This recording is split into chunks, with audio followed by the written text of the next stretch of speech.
nobody's asking where's the money coming from. Oh, we can afford to finance 2 wars. Hello, my Teaserking family. How the hell is everybody today? I was just listening. I saw an Egon one, but he's on that channel. I Hate Liberty and Finance. And they're talking about wars, and they don't really understand what they're talking about. You don't have Egon on your show to talk about war. Bottom line is wars are very expensive because you got to pay for all the weapons and all the people, gas and feeding them, medical. You got to set up a hospital. You got to have jeeps and tanks and planes and weapons.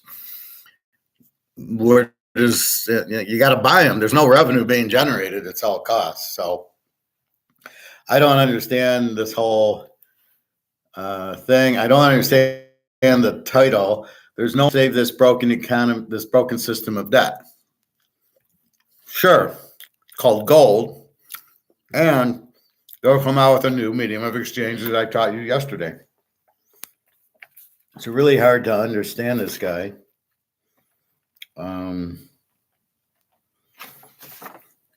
This is the problem when you got guys that Egon's a banker. He doesn't know anything about war. He knows it's expensive. I'm about halfway through this. Comments are off, so I can't beat him up. But really, I don't. You got Egon on your show and you want to talk about this. Then he'll eventually get to, Egon will say, buy gold. It's the same interview. Poor Egon's got to be on the show with this idiot. The ironic part is I've asked this guy to be on his show. I called him because they sell gold. And I said, well, I'm a economics teacher. I'd like to be one of your guests. I don't hear anything back. So fuck him. I don't ever listen to this channel, but I caught it because it says, oh, Gold Switzerland, and it's Egon promoting it through his channel, which is totally ridiculous. Anyway, so watching The Wolf of Wall Street again. I watch him just to get I'm digging in. I don't care. The movie's stupid, but just to get some of the things. So we must realize all this investment is a game. We have to realize it. So in the beginning, that Two for the Money guy and DiCaprio are talking, and he's saying it's all about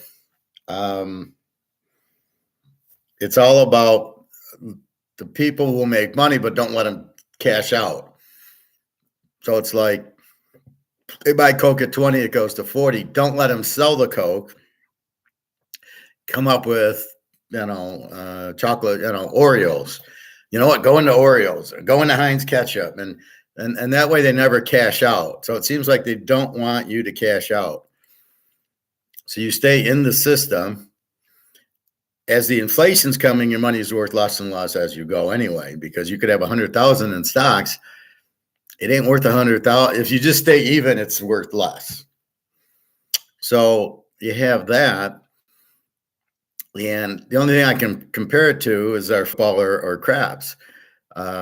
Craps, when the 7 comes, if you're on the pass line, you lose. So the pass lines, you're betting on the number hitting, and you're taking odds. And you couldn't place the numbers. So you can play the pass line and the number's 9. But if you want, you can place the 5, the 6, the 8, the 10, and the 4. So let's say you place it.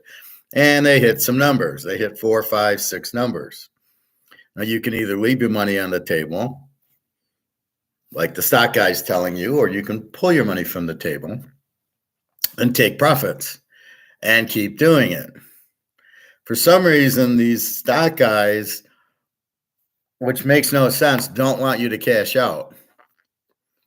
I don't understand. It makes no sense because they get commission when you sell, and then you're going to have to buy something else. So maybe that's what they're thinking. we want to make sure you keep your money in the stock market. So we're going to tell you. So I guess what he's doing is we're going to tell you to sell and buy Oreo cookies. And then we're going to have you sell and buy Frito-Lay and buy, Chips Ahoy or something. So I think that's what he means. Well, we'll keep you in the market. We'll keep you in the maze, and then we'll make commission. When you sell, we'll buy new. We'll sell, buy new.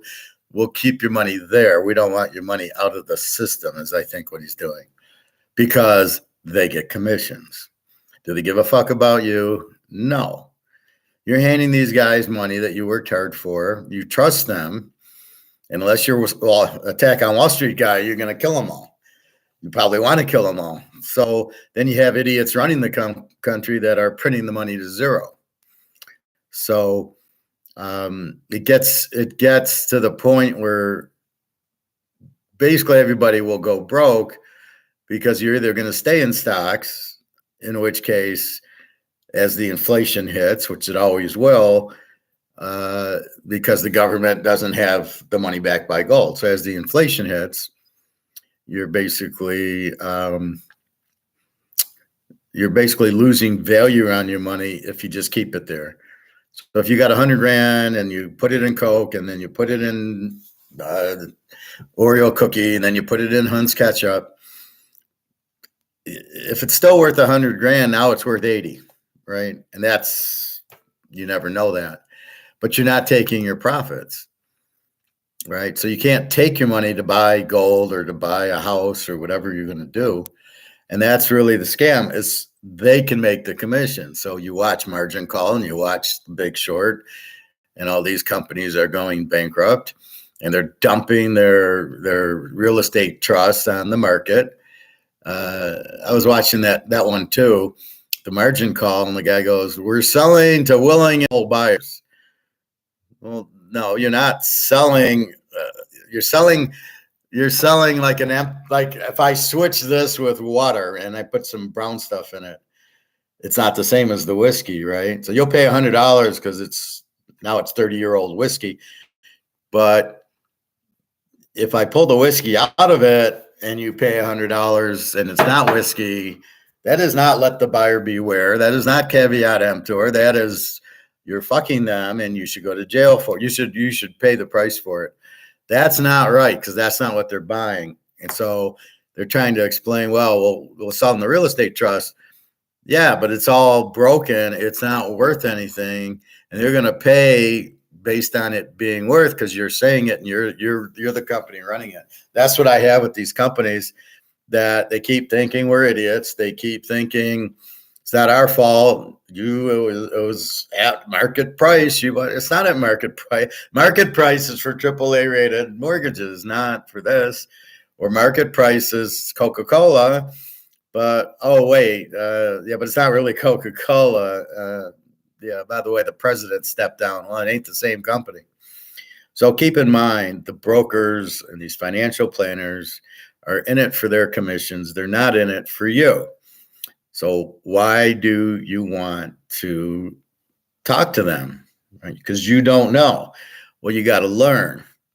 So why do you think I say my goal is to make you money? Because I know everybody else's goal is to make themselves money. I mean, sure, I want to make some money, but only if you make the money. I don't like when my picks lose. I wish they'd never lose, but I'm not Bernie Madoff. But there's nothing I like better than I get a tip for $200 from some guy that made $8,000 on my picks. He didn't buy them. Just listening to my normal weekly analysis, or taking the free picks. And so let's say he bet $5,000 on Alabama and the Lions under, and he wins. Didn't pay anything. He won. That's why I give the free pick. And then he gives me $200 tip saying, "Thank you. You just made me $5,000. See, that's why I do it. I want you guys to make the money, and then I'll make a little from it. But I'm betting on my own, and I'm making my money. So I'm not really worried about it. And then I jumped everything into gold. So I'm really not worried about it. But that's the difference. Most people are out for themselves to hurt you. And that's why I do this, because it really bothers me is that nobody's really teaching you what's going on. Nobody talks gold. Yeah, you get to, there's this thing on Egon which came out, 10 hours ago, and there's 900 views. Nobody likes this channel. This guy is horrible. Egon we like, but again, it's very little. It's not mainstream by the gold. That's why. So most people look at you like you're nuts. But this is the thing. So in every movie, I see the same thing. They're out to make commissions. They're really not out to screw you, because they're not smart enough to realize it. But that's what's happening. How can you ever make money? If you never sell, you never make money. Even if you sell Coke to buy Disney or to buy Nabisco, if you're never taking the money, you don't have the money. So it's like your house going up from 100 grand to 400 grand. It's not worth. It's only if you sell the house, then you get the 400 grand. So that's really what I see in a lot of these movies. Is the thing that I got out of it was people want to get rich. So we're going to sell them stocks. We're going to sell them the promise of we'll get you rich, but we never will, because we don't know what the stock market's going to do. Now, that's not correct. I know exactly what the stock market's going to do overall. I can judge individual companies based on interest rates, like I would be out of the car companies now, because the interest rates are high. Who's going to buy a car? So sales will drop, stocks will drop. That's very easy for me to see and figure out. Car companies you buy when the interest rates are zero, but the interest rates are now 5%, even more if they're doing a mortgage. So owning car companies now are terrible. You own Coke and Pepsi is what you own now, because everybody will always be able to afford a Coke or Pepsi, although even that's getting a little bit rough. And now with the health issues between the sugar and the aspartame, you can't have that. And don't go jump into Gatorade either.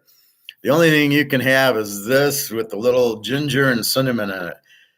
You go to Coke or Diet Coke or Gatorade or any of these mineral drinks that have the aspartame in it, you're still in danger.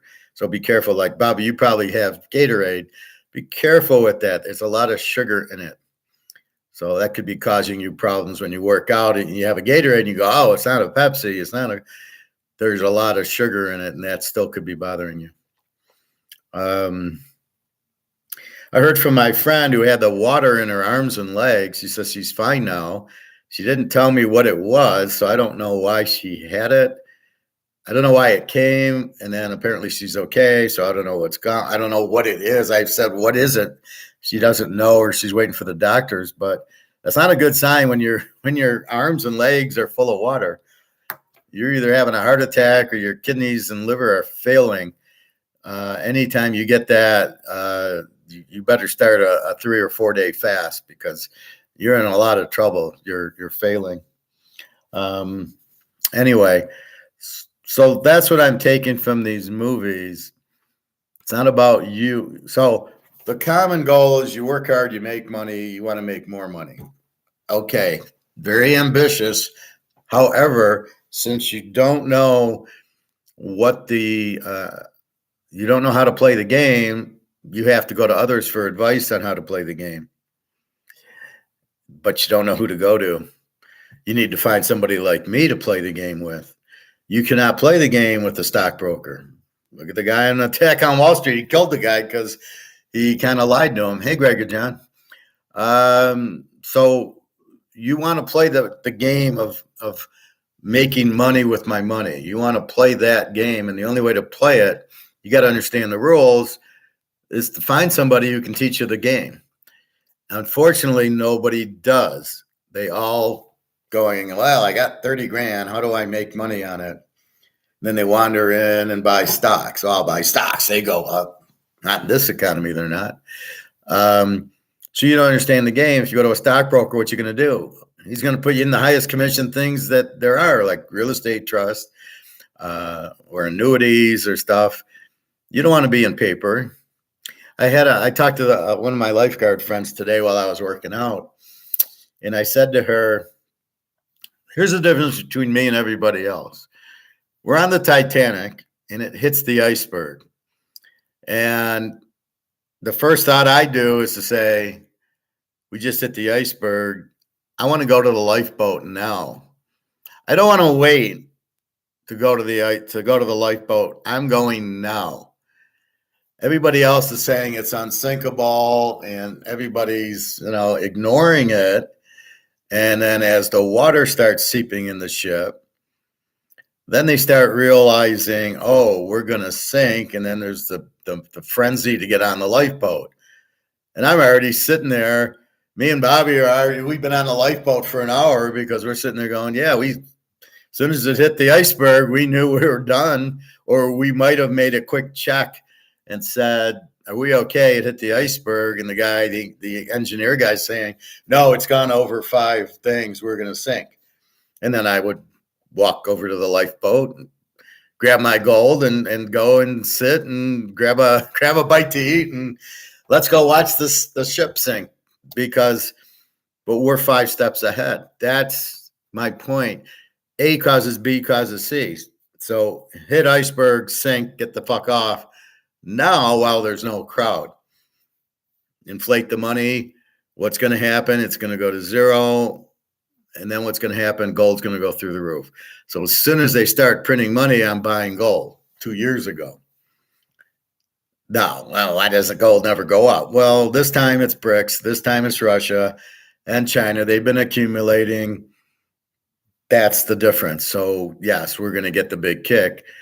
Now, what Egon's saying is, but this is the first time the whole world's collapsing. It's not. The paper's collapsing. This is what's collapsing. So you get a new one in. So what do you think they did in Holland when they were using tulips as the medium of exchange? And there was a bad harvest and tulips didn't grow. So there was a winter that was bad. Spring came, no tulips. That's our money. We better replace it with something, which is, I'm sure, what they did.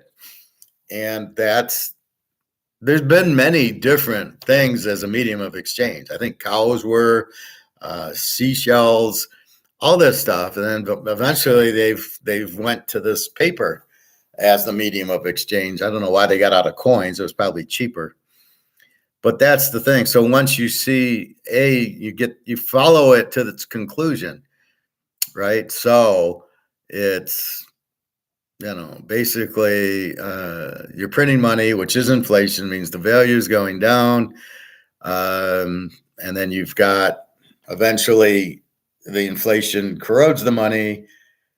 And then the only way to get off the boat is to go to the gold boat. So you're getting off of the dollar, but there's nowhere else to go. You can't go to a different dollar, a euro, a British pound, a Swiss franc. You can't go there because they're all doing the same thing, thanks to George Soros, who elected all these idiots. He's controlling the election. So who's in charge? Well, I hear Egon going, well, there's no strong leaders in the world. Whose fault is that? George Soros, because he fixes the elections and he puts people in who don't have brains or balls. He's getting revenge for World War II because he's a Nazi. We beat him and he's getting revenge and he's got the last laugh. So I'm sure he's sitting there laughing pretty hard about it. And we don't have a strong leader. He purposely got Trump out. He fixed the election so Biden win. Biden's weak. Biden will take payoffs. And that's what he's done. He did it on purpose. If Trump was there, you'd still have the inflation and the debt. They weren't going anywhere. But with Biden, it's a piece of cake because he sits there and he's fine with it. So I don't like this title. There's no one to save this broken system of debt, war, and currency. Yes, there are. Egon doesn't understand economics. Shame on him, because you come out with a new one, right? When the medium of exchange fails, you come out with a new one. When the tulip fails, you came out with, let's say, money. That's what happens. When Spain failed, because they got off the gold, they came out with a new money. When France, when England, They're all still alive. They've got new currency. This is probably the 8th British pound, is the 8th ruble. Venezuela can't, come up with new dollars quick enough because they won't go to the gold standard. That's why they like BRICS, because BRICS is a gold standard currency. So as soon as that comes out, they just don't want. The problem is the U.S. sits there and threatens everyone, which is why everybody hates the U.S. and nobody wants the U.S. dollar. But they got to wait till, okay, China and Russia, and then can we really trust China and Russia? I mean, that's the problem. You can't trust them. And here's the U.S. You can't trust the U.S. You can't trust anybody. That's why the only answer is gold in your central bank, which you shouldn't even have a central bank, is to basically have a lot of gold for the country. If the country's got a lot of gold, the countries can never go broke because you can't fuck with gold. And that's the whole point. So if all these stockbrokers who are trying to fuck you in Wolf on Wall Street and margin call and the Big Short, they're all trying to sell you shit to get you rich, and it's all phony, then if that's their goal, why play the game? I'm introducing a new game. It's called buy gold. You have no risk. You're going to make a fortune with no risk. But the stockbroker doesn't play that game. He's got me into the stock game. That's because I don't think like they do. And, that's why I'm doing what I'm doing, because I'm introducing a new game to you that you don't understand. But once I'm explaining it, everybody understands it's the only game to play. You can never be fucked because they're not into gold because there's no commissions on gold. So all these guys that want to wolf on Wall Street on you, you're going to make a lot of money on this stock going and this stock going, and you're going to make a lot of money on it. But I'm going to make a big commission, and you probably won't make any money, but I don't give a fuck because I'm going to make my commission. What do I get out of you if you buy gold? I get nothing. I get happiness that you are safe. That's all I get, because there's no commission. You're not buying from me. You're going to the coin stores. I'm telling you exactly what to do, and you go buy it. And you're safe now. You've gotten off the boat. You've gotten away from the brokers. You've gotten away from all the commission bullshit. You are on your own. Now, it might be a little intimidating to take $100,000, turn it into gold, and now you're sweating, what do I do with it? Or how do I do this or that? Well, I'll walk you through that. But mostly right now, you get it. You get out of dollars before they go to zero. You get out of the stock before they crash. That's the one thing with the brokers. What do? They want to make your commission, but when it goes and it breaks, they don't lose because they only get commission when you buy or sell. So you're out. So they're not making. You're losing your ass. If they're in stocks, they're losing their, which they probably are, because they're just salesmen, and it's just about, I'm going to sell you and make commission, but I won't tell you about gold because, it doesn't benefit them. They're not in it for you. They're in it for them. And you want to be in it for you, not for them. So you're in it for them because you're making them money and you're not making money. You don't know when to sell. Just like playing craps. You don't know when the 6 and 8 have hit 10 times in a row. You should pull them and take your money down before the 7 hits, but nobody's telling you to do that. You don't understand the game. You know the game's against the 7, and you want to hit 10 passes in a row. You understand that, but you don't understand money management, how to make money and get rich. You've got to take. When you get up, you take. That's why when I play poker or blackjack, when I get up, or bet football, when I get up, I take it and say goodbye. So people at the table don't understand. I don't understand quitting a winner. Well, if you don't understand that, I can't really tell you, because you're too stupid to play the game. The game is take your winnings. If you always take your winnings, A, you're not losing, and B, you're adding to your bankroll. The goal in life is to add to your bankroll. That's it. Stocks, gold, blackjack, poker, craps, whatever it is, the object is to make money and add to to your bankroll. That's what you're trying to do. But do they tell you that? No. What do they tell you on Wall Street? No. You're going to buy this stock, and then, oh no, let's go buy Tesla. Oh, let's go buy Apple. And it's like, really? But don't sell. Don't get out of the system. Don't get off the elevator. Just we're on floor 9. Let's go to floor 10. I make commission every floor you go. I make commission. You don't make a dime. The fuck is that? Who wants to follow that? Texas won 11-3. Yeah, you had what? Texas in the over. And I think we had the over in the other game. I want to say Arkansas. I know that's not right. Arizona. So I made you some money, huh, Greg Atan? I didn't know that Scherzer was hurt, but if I knew that, I would have definitely said bet the over because I don't know what Houston was doing. He left that one pitcher in and gave up like he pitched to 7 batters and 6 of them got hits. Okay, after 2, I would have pulled him. Dusty Baker was way out, had no idea what he was doing. So he pulls the guy in the first inning. Corey Seager hits the home run. The other guy hits the home run. It's like, what are you guys doing, man? Do you not know how to pitch to these guys after 7 games? So very disappointing. But I'm glad you won, Grega. I had the Niners and lost because all of a sudden Minnesota looked like a football team. So I wrote a little comment in when I was watching the replay. I didn't watch the game. I was actually watching the baseball, doing my stats. And so I looked and I wrote in there, terrible coaching on Minnesota's part. Why don't they play like this every week? And they don't have Jefferson. So you don't have Jefferson and you're playing like this. You got a problem because your best player's out. Are you only throwing to Jefferson? But he makes all these catches.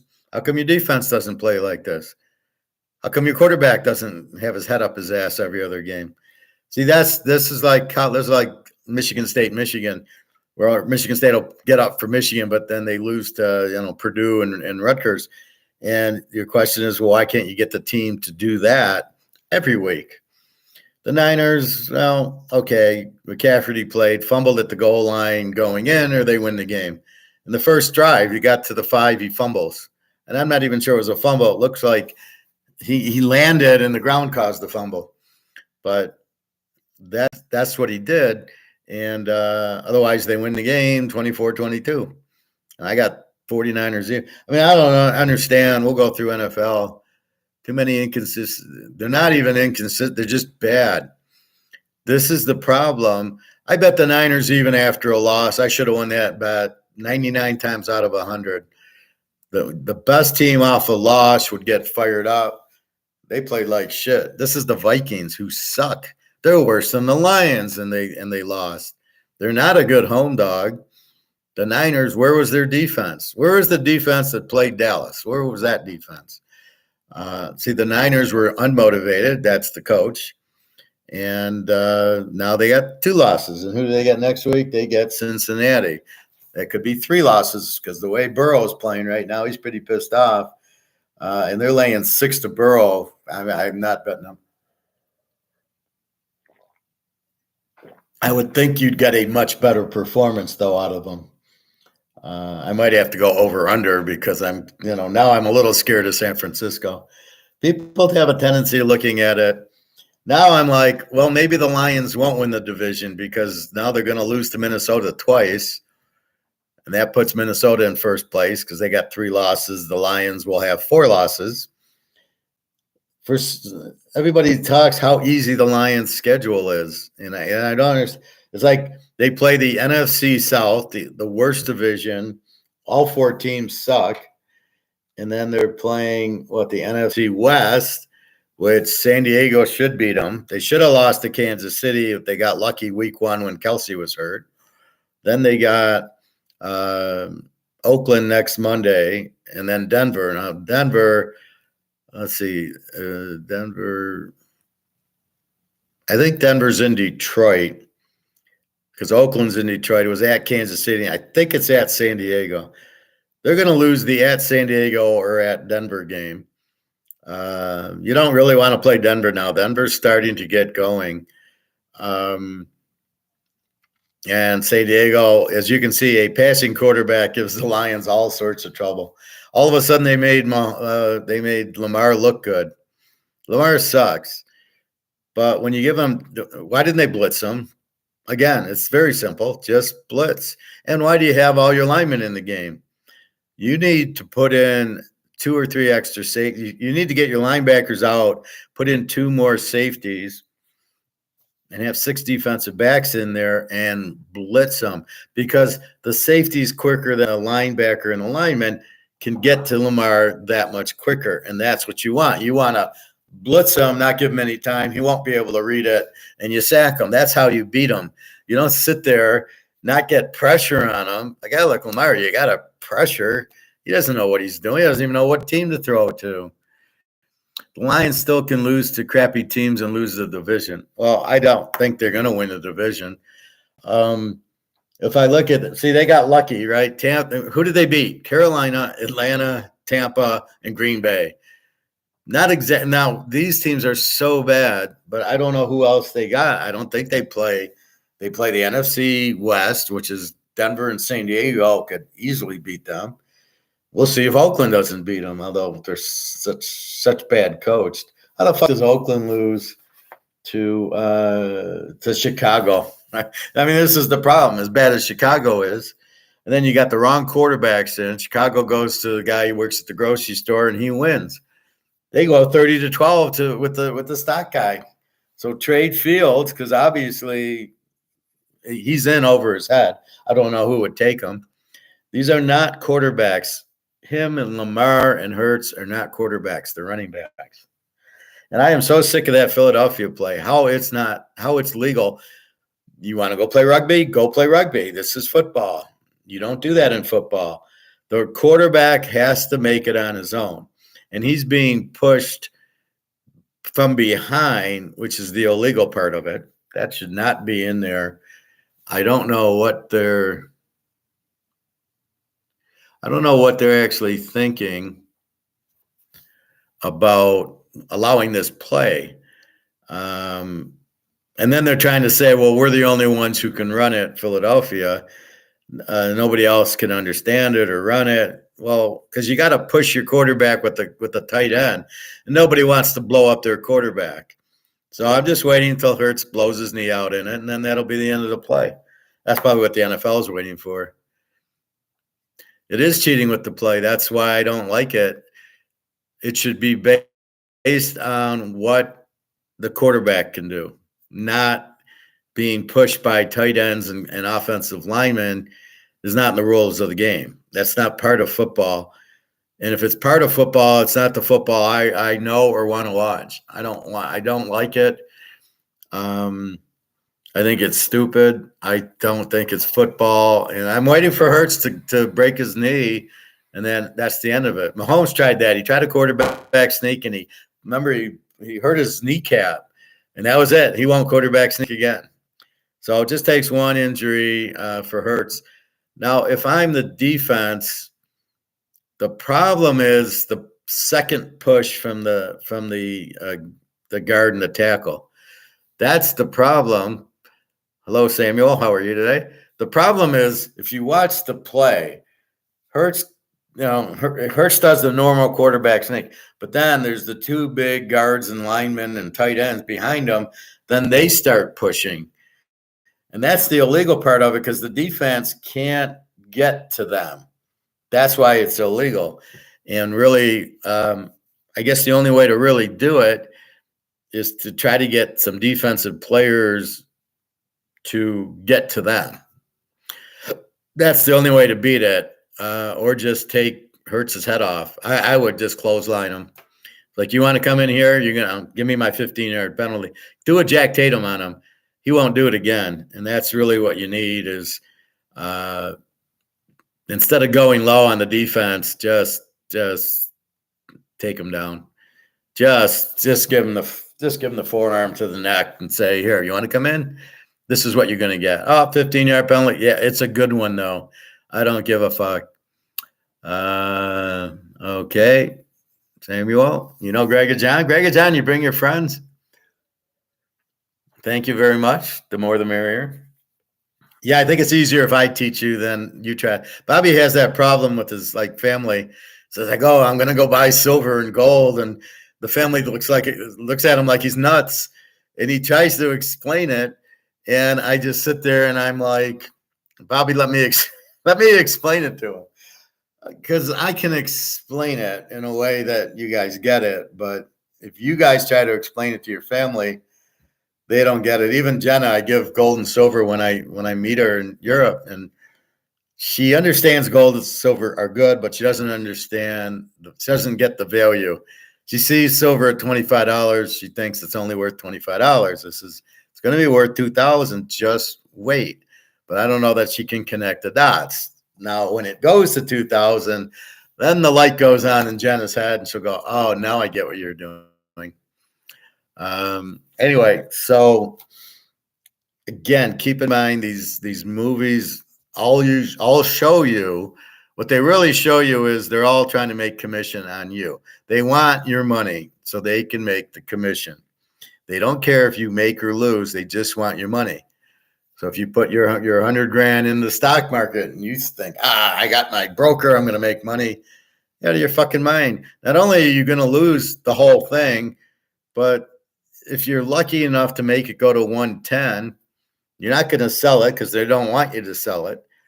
So you're never increasing your bankroll. You're only doing paper bankroll. You're not doing physical. That's why I tell you, cash out with the football every week, and then you build your bankroll. You start with 5 grand. Now you got 6 grand. Now you bet accordingly. But every week you're winning and losing, and you're winning and adding to the pain. So you're taking your money every week. You should cash out, and now where am I at? And now let's go. That's how you should be doing it. So that's part of it. But it gets easier with gold because you can't lose. There's no risk with gold because they can't print the gold. So even if you were in the stock market and you invested 50 grand and it went to 100 grand, even if it goes to 100 grand, you cannot, if you don't take it out, it's going to be inflated down to zero anyway. It's going to be printed to zero. So that's the problem. So you can't win. Even if you win, you lose. You have to get out of it, and you can't buy gold stocks. You can't buy ETFs. You have to go buy physical. This is the other fantasy that people are telling you. Well, just buy an ETF. You say, you know what, I want to buy gold. And they'll go, well, keep your money in the stock market, but buy an ETF. And then you got this Rick Rude guy fucking should be in jail trying to sell you fake gold with the ETFs. Do not buy ETFs. Do not buy paper gold. It's fucking paper. I mean, it's worth the same as this. It's worth the same as this. It's not worth any fucking thing. It's worthless. So if you own a ETF, it's zero. You don't own anything. Get the fuck out of it. Just buy coins. Buy the physical coins or the little bars. Buy physical. Keep it. They can't print it on you. They can't lie to you. They can't say, well, yeah, I don't have enough gold. Sorry, you can't get any. Fuck, don't rely on anybody. Rely on yourself. You're not going to cheat yourself. My SUV Wi-Fi. Okay, I don't get that, but so that's really what the point is. You don't want to rely on anybody. Now you'll take advice. If I tell you, if I give you a free pick Alabama last week, you probably want to listen to it, but you still want to make your own pick. And then you want to understand, is Alabama a good pick? And then you'd go, yeah, the professor liked it. I like it. I'm going to bet it. And we win with it. So I'm helping you there. I was watching all the Greeks and all the gods and Zeus and Apollo and everything. And in all of those episodes, here's Hercules, here's Athena, here's Apollo. And in all of it, they help the earthlings, right? It's funny how Zeus screws all the women, all these Zeus children running around. And then his wife, Aphrodite or one of them, gets all pissed that he's screwing around and curses them all. And they're all like, it's just funny how the gods interfere and curse and help. It's Zeus's kid. He helps Hercules or whatever. So it's all, that's kind of what I feel like. It's like, I'm trying to help the earthlings with their gold. Just think of me as Apollo, I guess, or Zeus or whatever, or just call me the professor. But that's what it is. It's like all the earthlings don't know what to do. They're running around, and then there's the gods and everything, and then they're the ones who give advice and help and everything, and they kind of keep mingling. But then there's the Peter Schiff god, the evil guy, Hades or whatever, and they're fucking with you. So I got to come in and save the day from them fucking with you. Poseidon was a bad guy a lot. He fucked up the guy from the Odyssey, but that's kind of what it is. You've got your bad guys out there who want you in the market. They want your money because all they care about is themselves. It is not.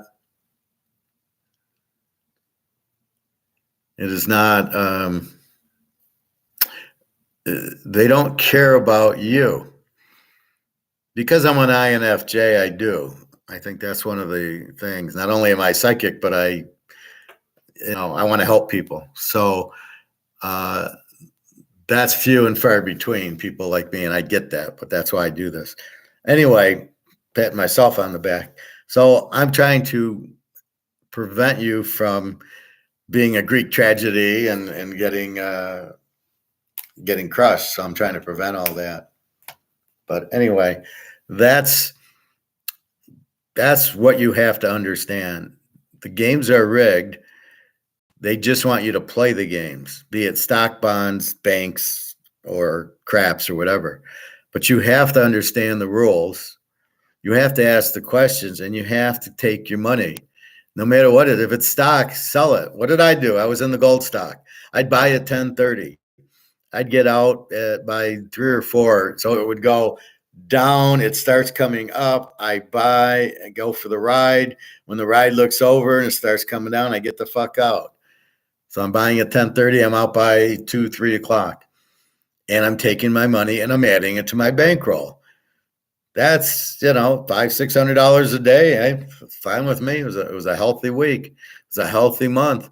And that's what I did. Now I got out of all that. And I switched games from doing that because I'm seeing the stocks aren't doing anything, the gold's not doing anything, into physical gold and silver. That's the new game. That's, instead of going from Orioles to Pepsi, I'm going from the gold stocks to the actual gold. Because I wondered also what Luke asked me, should I be in the stocks now? And all the stocks are going to get crushed. So you don't really want to be in the stocks. You want to be out of the stocks. You want to be into gold. And then if you need to, when the stocks are very low, then put some money in this, then buy the stock, the gold stock, because you think the gold inventory is going to jump up. Moving soon, new house, Mississippi. Okay. Well, I hope the move goes well. Be careful with the movers. If you're moving interstate, they fuck you with the footage and the mileage charges and all that. You're better off just U-hauling it yourself, or not even taking half your stuff, just boxing up your baseball cards and stuff. Box those up, and then you want to take everything important in the car. And if there is movers, then just be careful. But really, you want to U-haul it or do that what is it, pack or whatever. Or sell whatever those cubes are, and just pack that up. And really, I didn't even take my bed or the new kitchen table with really bad chairs, and I left my couch. So really, you're gonna buy that new anyway. So, mine was pretty old, but anyway.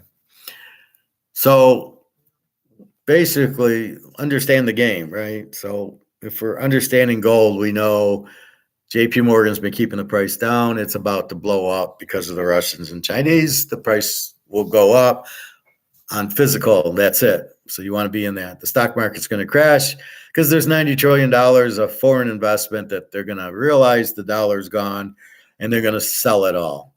Banks, houses, stocks, bonds. So you want to beat them. Again, we've seen the iceberg hit the boat. We do 2 and 2 is forward, and we go, well, wait, the water's gonna come in, the boat's gonna sink. I better get the fuck off. But why don't I do it now? While I got to do it ahead of the time, not wait for panic, right? So if I know it's gonna happen, why wait? I know gold's gonna go through the roof. Why wait? I've been buying for 2 years at least, and before that, I had all the baseball cards, so I'm way ahead of the game. But that's what you do. And that's the whole idea of it, is to get in and out, to see what happens and then make the move then. Gold's going to go up, but what are you waiting for? Well, a lot of people don't understand it. They don't understand that game, and they won't get in until the price has gone up. And I hear it when I go to the gold store. He says, people come in when the price goes up and people don't when the price goes down. They don't understand the game. Yeah, so when the price is going up, then people are buying gold. Well, why are you buying it when it's going up? You should be buying it now and just holding it and waiting.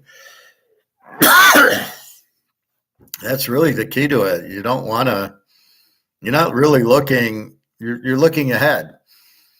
I guess it'd be like baseball. Bobby's not here, but basically in baseball, what you're trying to do is figure out the pitch. So if the pitcher threw me a outside fastball, he might be coming in with an inside fastball or something. And then he throws it inside fastball or slider. There's 2 strikes. He's going to throw the outside slider. That one that sweeps way, 3 feet away. He's going to throw that. So I know that's what he's going to do. Okay, he just threw it inside. Now here comes the outside slider. I'm not even going to take the bat off and it's not even going to be close. So you have to understand, if you understand that, then you're way ahead of it. But that's how you have to play these games. Same thing with women, same thing with poker and everything else. Let's see. Sam, why are we talking about moving in this class? We're talking finance, so economics, gold, and then we're going to get into football. So I hope your move goes well, but I can't get into that. I'm into this. So basically, you have to understand the game, and the key to all the games is there's times you're going to get up, and that's when you leave. When you're a good professional gambler, really, it's not even a professional gambler. I mean, if you're in stocks, you've made money in your stocks, you get out, take your profit, and then now reorganize. Okay, I made 10,000. Now I bet 20, I made 10. Now let's invest another 20. But now I've already taken the 10 out. So really, I can only lose 10. But if I'm really smart, what I'm putting my 20 into, I'll be fine. And that's really what we're looking at. So whatever you do, from women to gambling to football to poker to gold, you got to understand the game. So I bring women up a lot because I know nobody can understand that game. It's a very hard game to understand. And I think the best way to explain that is I wouldn't approach a woman unless you're comfortable. And if there's a really hot girl, but you're not really comfortable with her, I'd just let it go. There'll be girls that you can just walk up and start a conversation with. Those are the best ones. Then you're kind of a mix with. But the ones you see, oh, she's really hot, but I'm too nervous to talk to her. You're not comfortable. There's nothing to look at. But anyway, that's kind of what you need to understand the game. You need to understand the rules. And if you're in something to make money, stocks, bonds, whatever, or gold, when you've got to take your profits, make your money, take your profits, and you don't want to listen to somebody. You want to be the one who makes the decision. So you don't want to be the Attack on Wall Street guy, and I got 60,000 in, and with the 60 grand, I'm trusting he's going to tell me what to do. Is he going to tell you what to sell, Mr. Attack on Wall Street? Is he going to tell you? He obviously is not going to tell you about the. He's obviously not going to tell you about the when to sell it. He's obviously not telling you that they're not paying their mortgage. I mean, he would have saw that a year before. He doesn't. That came in 2007. If you watch Batman and that other movie, so they knew about it in 2007. So this isn't a surprise. It just happened. So why didn't he get Attack on Wall Street guy out of his RIT a year ago before he lost all his value with it? No, he waits until it does it, and he says, "Oh, sorry, you lost your 60 grand." That guy doesn't know what he's doing. So that's the problem, right? They're not going to tell you. You have to know the mortgages are shit and you got to get out of them, right? That's what you need to know. So you didn't have to leave, Samuel. I was just saying, just keep appropriate messages about gold and silver and football and girls or whatever. That's what the class is. So I don't know what you're coming on telling us about your moving. We don't, it's just not part of the class.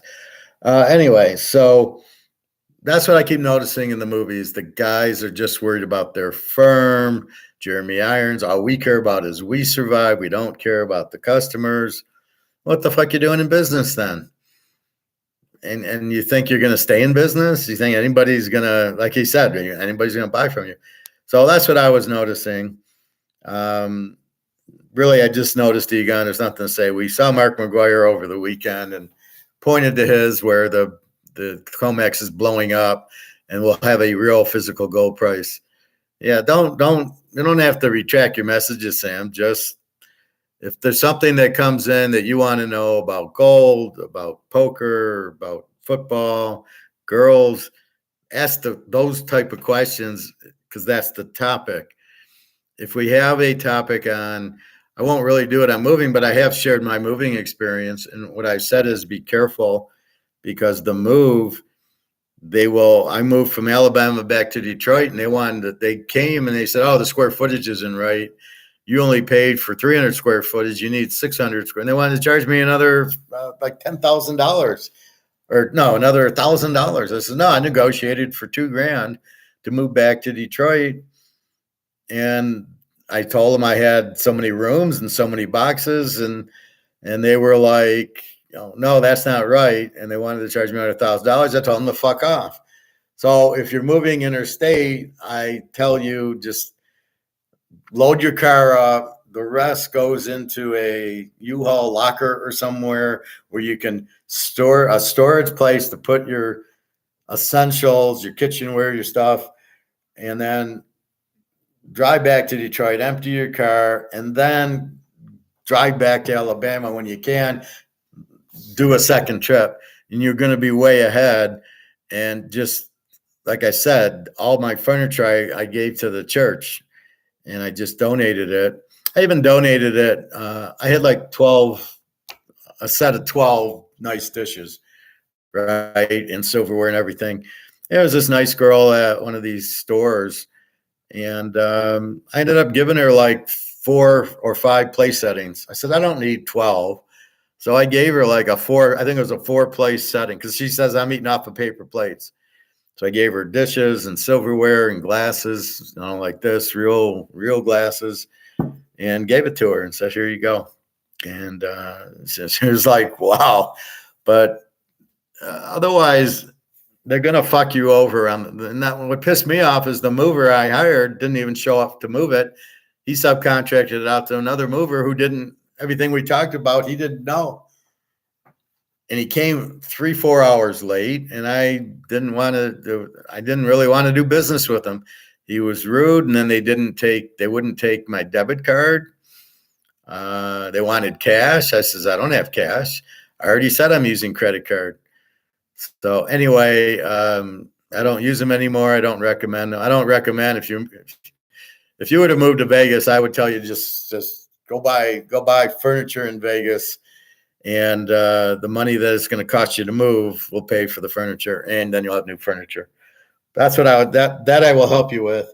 I don't know whatever U-Haul or Penske or whatever. Like I said, I would just rent it where I would pack it and I would drive it. And then if I have stuff extra, I would store it in a storage facility, and you can always drive back and, load your car again. Not a big deal. Not that far. It was 12 hours. I didn't mind it. So as far as that. All right. So again, gold should be going to the moon. Again, they can't fuck with you. They can't print it. They can't inflate it. That's why it's the perfect money. But everybody wants you poor, obviously. I mean, look at these guys. Look at these stockbrokers. They all want you poor so they can get rich. What is the fucking mindset of these idiots? Don't let me catch one of these. I'll fucking INFJ them, and they don't want to see me. If I catch a broker there, you're welcome, Greg and John. That's what I do here. But so if I catch one of those guys in the hot tub, I'll fucking drown them. I understand you guys don't know about gold. So what do? I try to make it very easy for you to understand it. If I'm a broker and you don't know how to play the game of stocks, I'm going to teach you. I'm not going to sit there, just give me your money and you'll make money, because all you want to do is get rich. Not necessarily.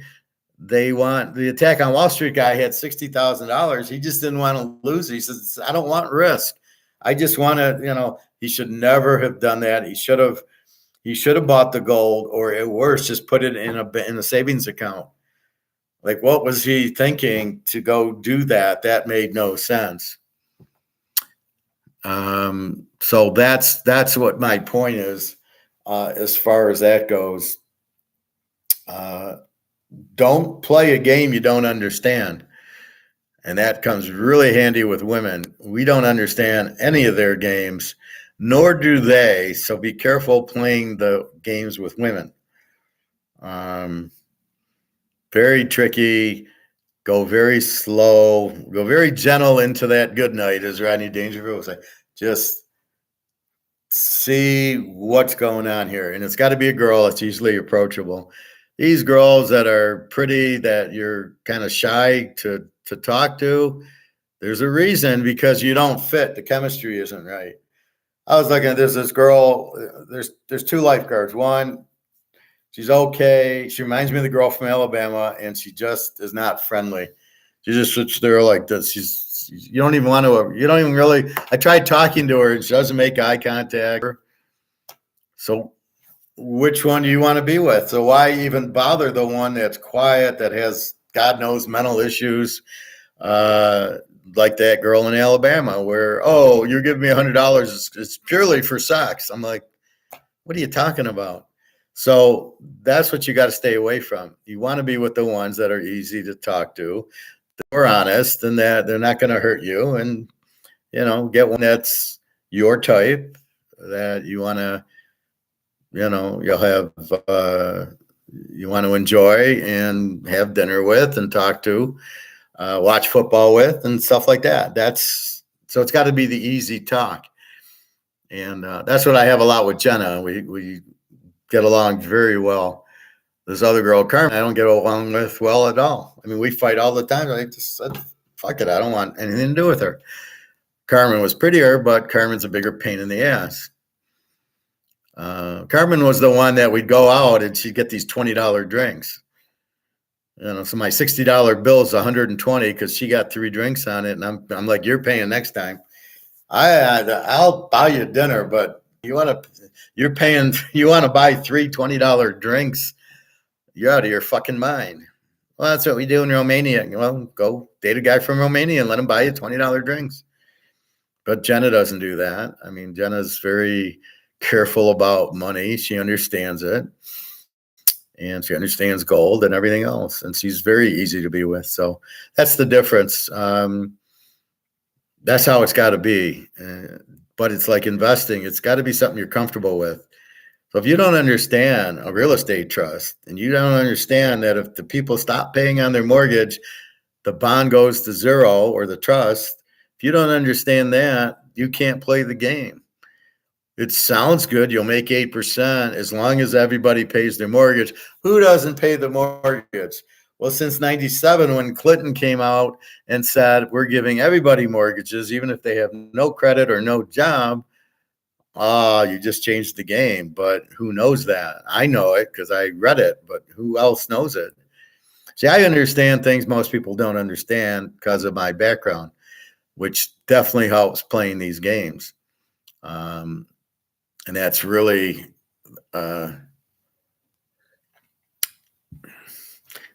critical, but you guys wouldn't understand it. So you guys really gotta, when you want to invest, so you got 50 grand. What do you do with it? Well, don't trust some stranger you don't know. Don't trust some broker you don't know. Fuck them. They don't care. They're about trying to get your commission. That's it. They want to make commission on you. They don't want you to make money. Ask the guy, like I said, there's 3 questions if you want a financial guy.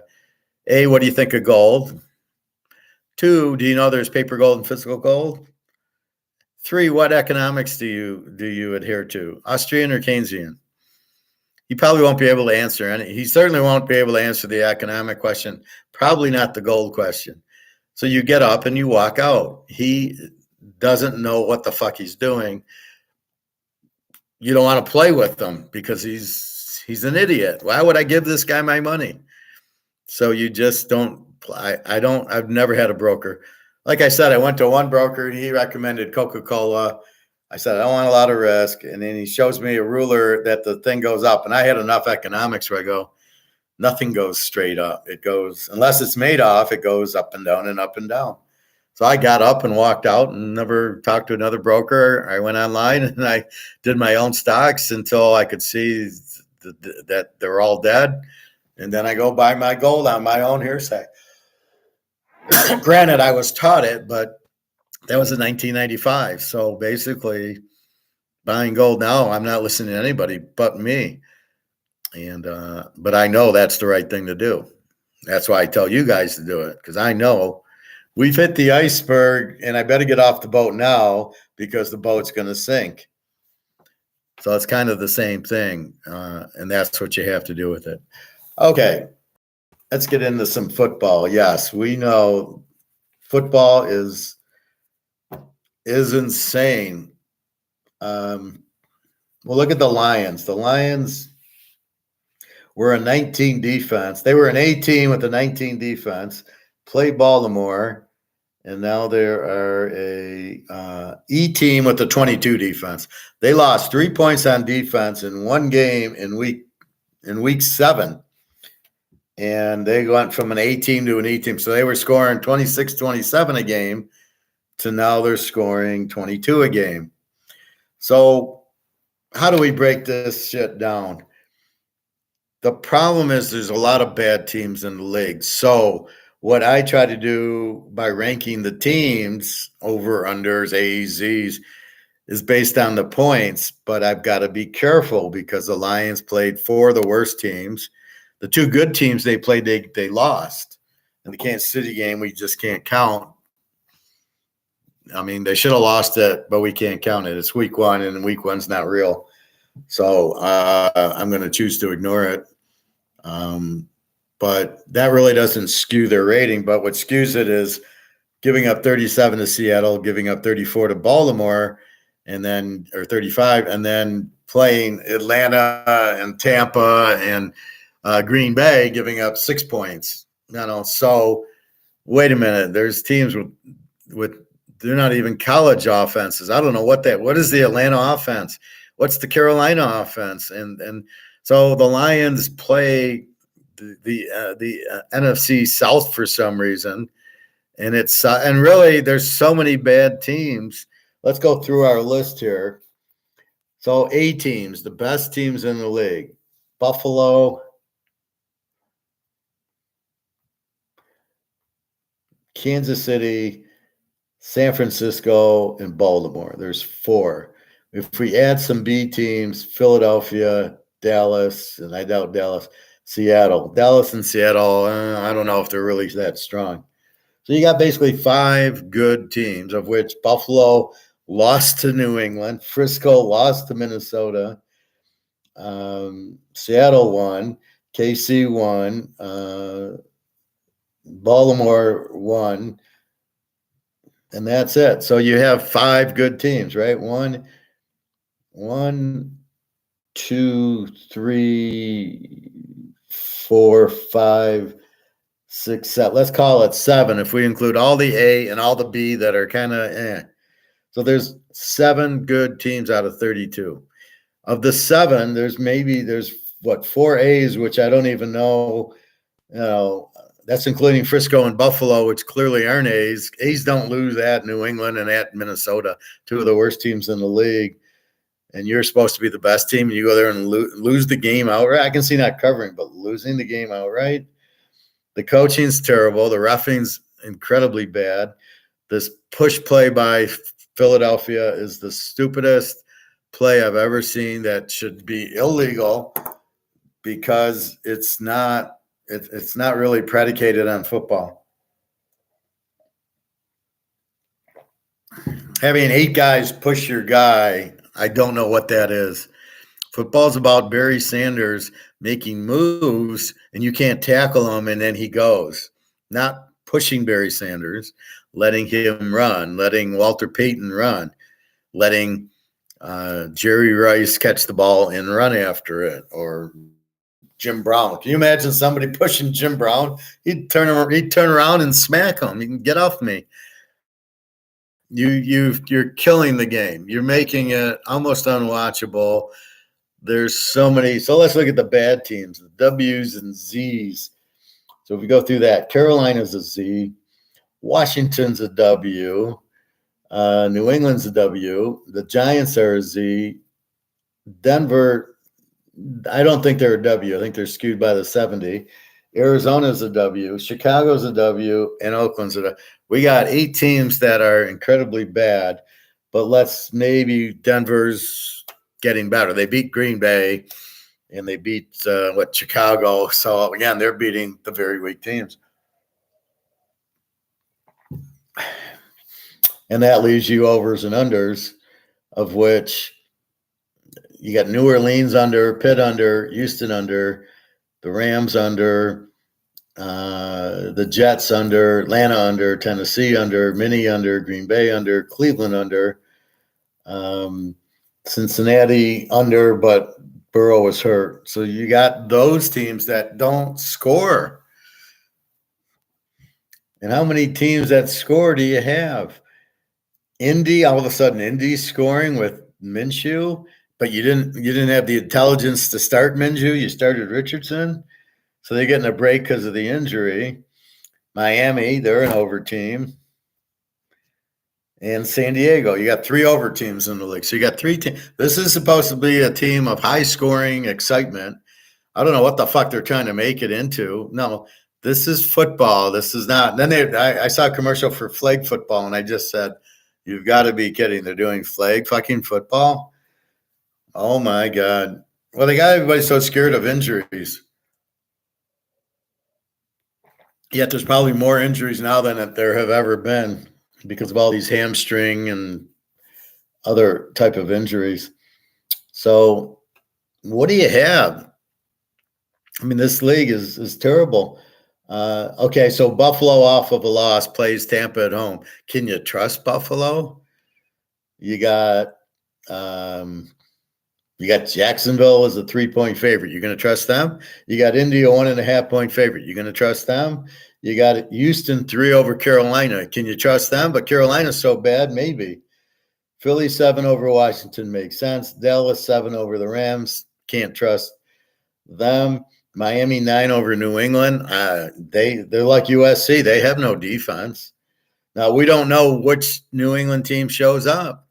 The team that gets shut out because, by New Orleans 35-0, or the team that just beat fucking Buffalo. I mean, This is the problem with the league. It's terrible coaching. Atlanta 3 over Tennessee. Are we buying that? Green Bay 2.5 over Minnesota. Are we buying that? Yet, okay, after last night, okay, we'll take Minnie and 8.5. Look, they beat the Niners. And then they'll lose 27-3, and you're like, how do I bet this thing? It's all expected outcomes, and I did real good the last 2 weeks in pros, but last week the Niners lose to Minnesota and Buffalo loses to fucking New England. Are you kidding me? And Buffalo had the lead with 2 minutes left and gave the lead up. They don't know how to blitz. This is the problem. These defensive coordinators are so bad. The secondary guys, there's so many injuries that you got guys working at the grocery store and they're holding the guys. So the refs calls really, as bad and stupid as they are because of the time of it, they're probably not too bad, but should never be called because you don't bail a team out at 3rd and 15 and you get a little tug. No, you don't throw the penalty there. You let the play go because it had no effect on it. The quarterback wasn't even thrown to the guy. He throws to the guy, and then I saw a game. He threw to the guy, and his arm was pinned, and they didn't call the penalty on that. So who knows? Seattle 3 over Cleveland. Kansas City 7 over Denver. I don't think I trust that. Frisco 6 over Cincinnati. I like Cincinnati. Baltimore 8.5 over. There's no way I like Baltimore. Not at Arizona. San Diego 8.5 against the Bears. How do we trust San Diego with their coach? But that should be good. And Detroit 9 over Oakland. They'll be lucky to win. So you have terrible coaching, you have terrible reffing, and you have terrible quarterbacks. So you can't trust. Where's my trust team? I don't have Brady anymore. Aaron Rodgers is out. Otherwise, the Jets would be a lock. -3 with Aaron Rodgers would be a joke. They might lose the game, even though I love the Jets. They're over-unders 37. They could lose the game against the Giants. Now, they should beat them handily. But how the fuck is Atlanta favorite over Tennessee? Now, is Tannehill playing? But even that, Minnesota should beat Green Bay after what I watched. But I don't know if I can trust what I watched against the Niners.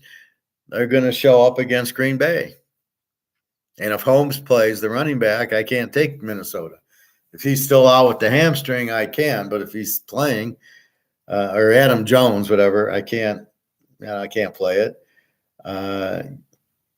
KC 7 over Denver. Yeah, okay, maybe we can trust Mahomes, but the way Denver's starting to play, they're a home dog. So here's where the problem lies. Okay, I'll take Denver, and then KC win. You go, I can't bet against KC. So that starts doing tricks on you too.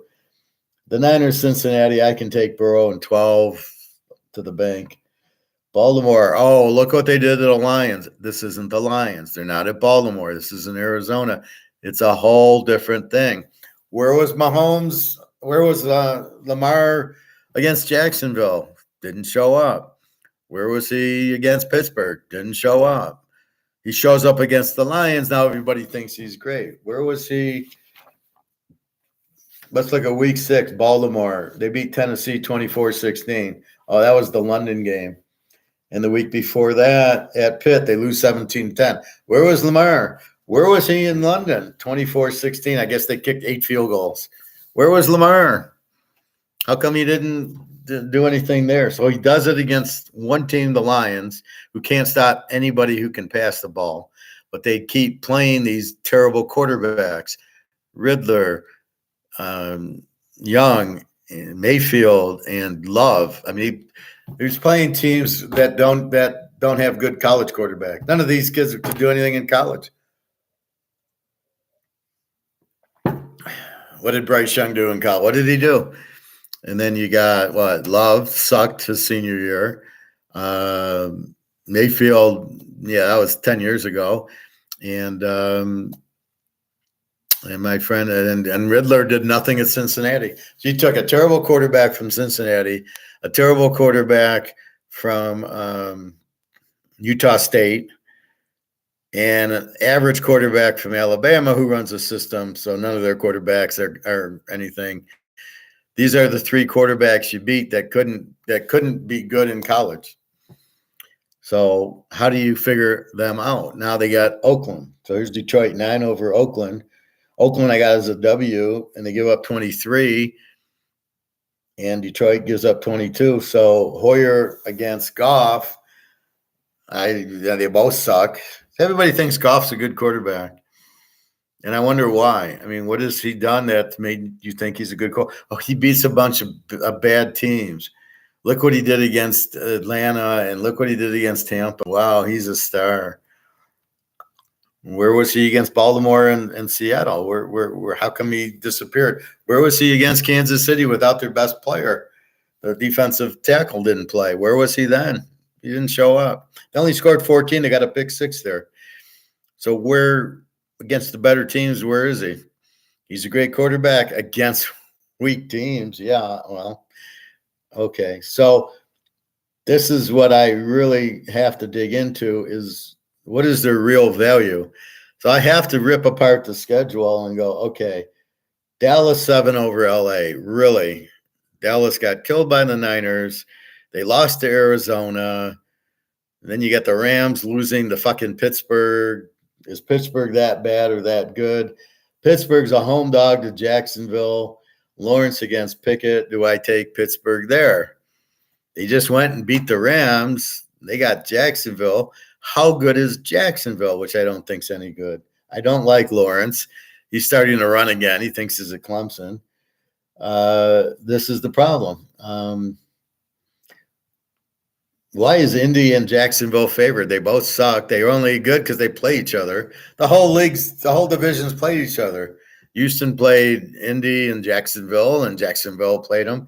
And this is only week 7, and they've played each other almost twice already. What the fuck? It's the worst division in football. But when you play each other, you look better. So I'm waiting for the outside the division. So we'll see Indy against New Orleans. Then you got the NFC South, the worst division. You don't know what you're getting there. Mostly unders when they play each other. And then you've got, let's look at the defenses. If the defenses mean anything, so we start out, Tampa and Buffalo both have 17 defenses. Okay, but you gave New England 29. How do you give them 29? You're a 17 defense, and they got probably the worst quarterback in the league besides Joshua Dobbs. How do you give up 29 points to them? I mean, this is what is unfathomable. I should have won. Buffalo had 25-22 lead with 2 minutes left. I should have won. If it's an A team, it's all over. And they give up a touchdown to the worst quarterback in the league. Are you what the fuck do you do about it? Cleveland, Indy plays 39-38. Cleveland's a 15. Indy, where's Indy scoring 38 points with Gardner Minshew?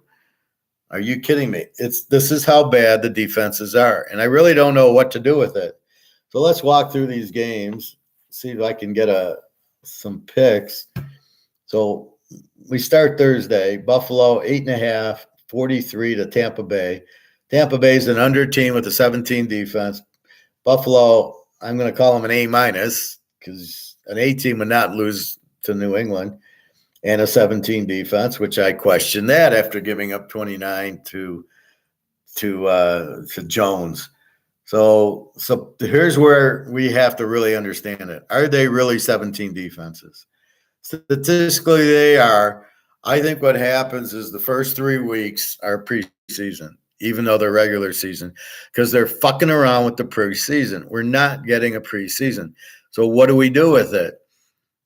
Week 1 doesn't count. That's a preseason game. Week 2, half the team now has hamstring injuries because they've went from no running and praise to now game conditions.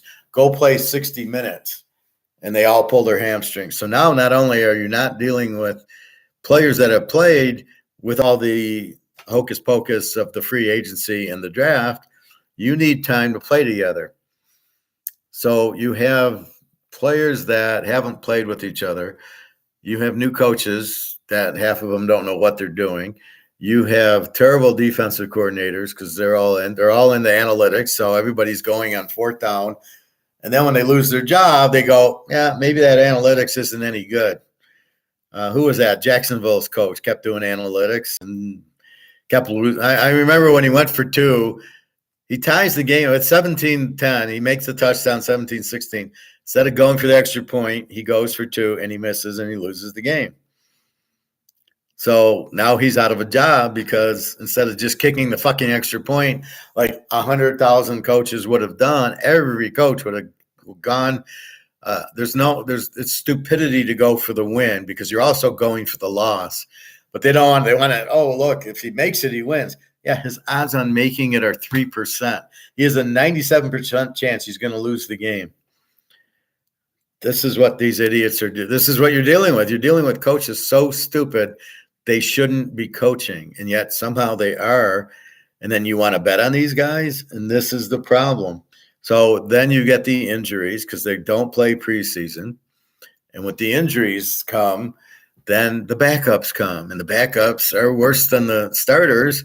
So now you're dealing with a bunch of, third string guys that aren't football, that work at the grocery store, right? And that's the problem, right? So you're dealing with these guys that have no business being out, and now you're trying to bet them. It's worse than betting a preseason game.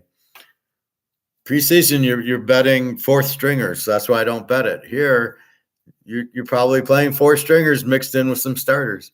You got Mahomes. They haven't been hurt that much, but a team like the Bears and Denver, they've got a lot of injuries, so it shows. But then when the guys come back, they're not Z teams anymore, and we can see that with Denver. Now they beat the Packers and they beat the Bears. They're starting to win games. They're starting to get used to Sean Payton and Russell Wilson. They're starting to make good plays. The defense is starting to get guys. So it's starting to be more like the team I thought. And that's the problem. When I read the injuries, oh my God, it's some teams like Wisconsin had 14 players out, and they still beat Illinois. They beat Humpty Dumpty in the return of Humpty Dumpty to Wisconsin. But that's the problem, right? So we're struggling to pick one. Like, it doesn't matter. How could Frisco lose last night? How could you bet Minnesota though? Minnesota's terrible. How could you bet them? Jefferson's out. Maybe you go over under. What was that play? Over under 44, 22-17. It was a 39. So you would have won either way, over or under in the thing. You'd probably go under with Frisco. So under 51.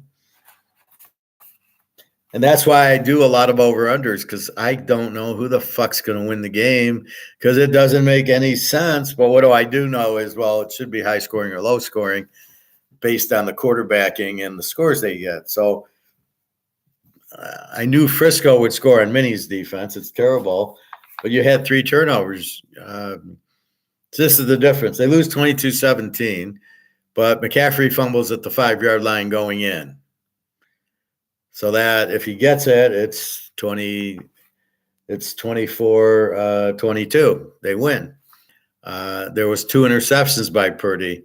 Bad coaching. The guy didn't read the right route, because it's not Deebo Samuel in the game. It's whoever else. It's an injury interception. So this is what you have. And I actually put the score backwards.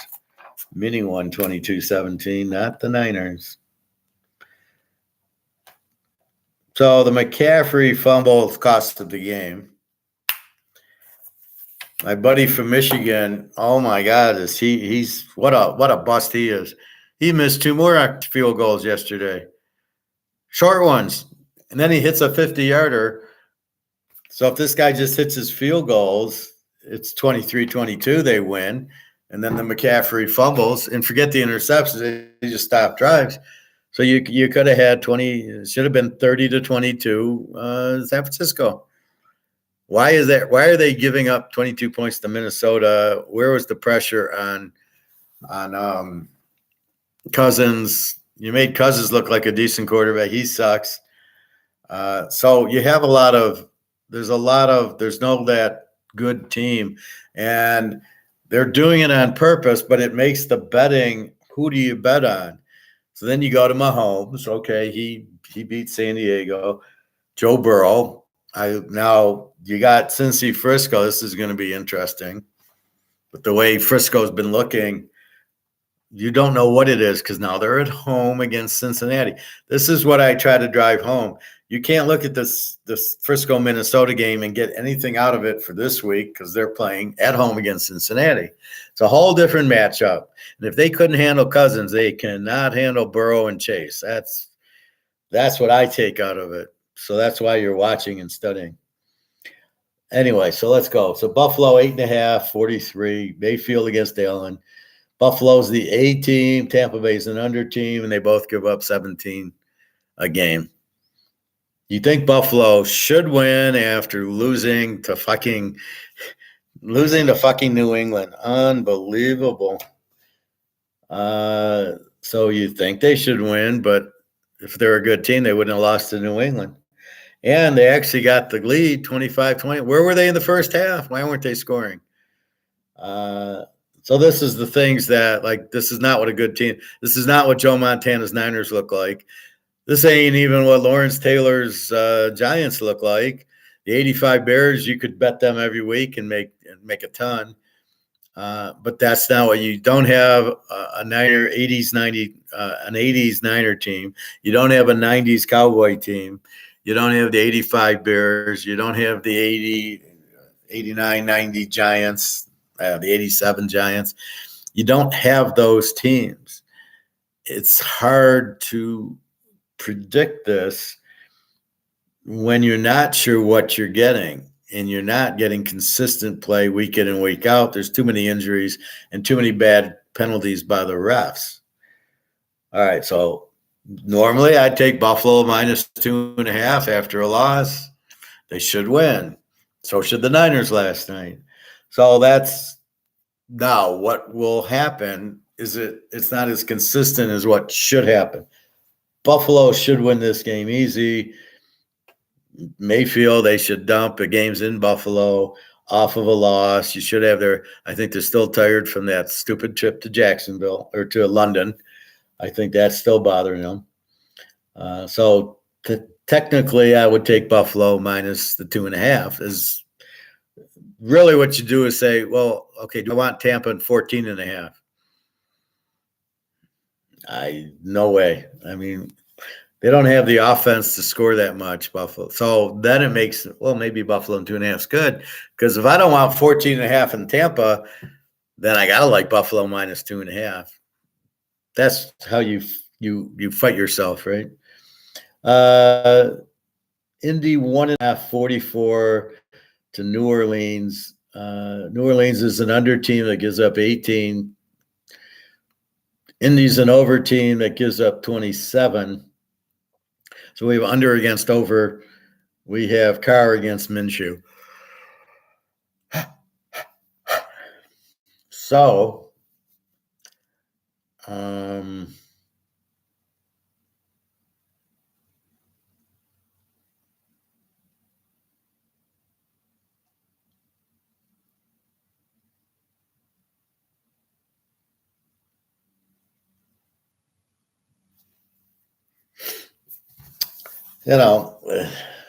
normally I like the under team.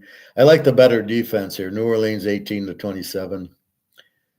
They got Kamara back and everything. So I would think the dog is live here. I think you can take the 7.5 with New Orleans. You'd probably be okay. Over-under is a real bitch in this because you've got an over team playing an under team. So you got a 27 defense playing an 18 defense. What are you going to get? Somewhere in the middle, 44. Yeah, you can probably go over 38 because Indy can score and they can't play defense. Kamara should get some touch. I think you could probably go over with the game, but you could have any score you can come up with, and you'd be off by a mile or hit it. Jacksonville Pitt. Jacksonville's a 3-point favorite, 42. Lawrence against Pickett. Jacksonville's an even team, which means they score about 23, 24, and they give up, looks like 21. Pitt's an under team. They play defense. They probably score about 20 and give up 21. So maybe 19 and give up 21. That's why I don't know how they beat the Rams. I got to watch that one. Over under a 42. Pitt normally plays low-scoring games. I think they're a very live dog, plus the 9 at home. I can't imagine Jacksonville blowing them out at Pittsburgh. Maybe at Jacksonville. At Pittsburgh, you're not going to blow them out. So, again, I don't understand this spread. Pitt should be a 3-point favorite. Why are they not a 3-point favorite? You don't understand the spread. So that's one I would take advantage of is Pitt and 9. We got to check injuries, but that's what I would take up. Houston 3-43 to Carolina. Houston's an under team. They don't score much and they give up 19. Carolina's a Z team, one of our terrible teams. No offense at all with Young, and they're giving up 31. I'm just going to highlight that they're a Z team. I know some people look at me like I write, I'm going to bet on that. He's writing, it's a bunch of bullshit. So I'm just highlighting the Z's and the W's.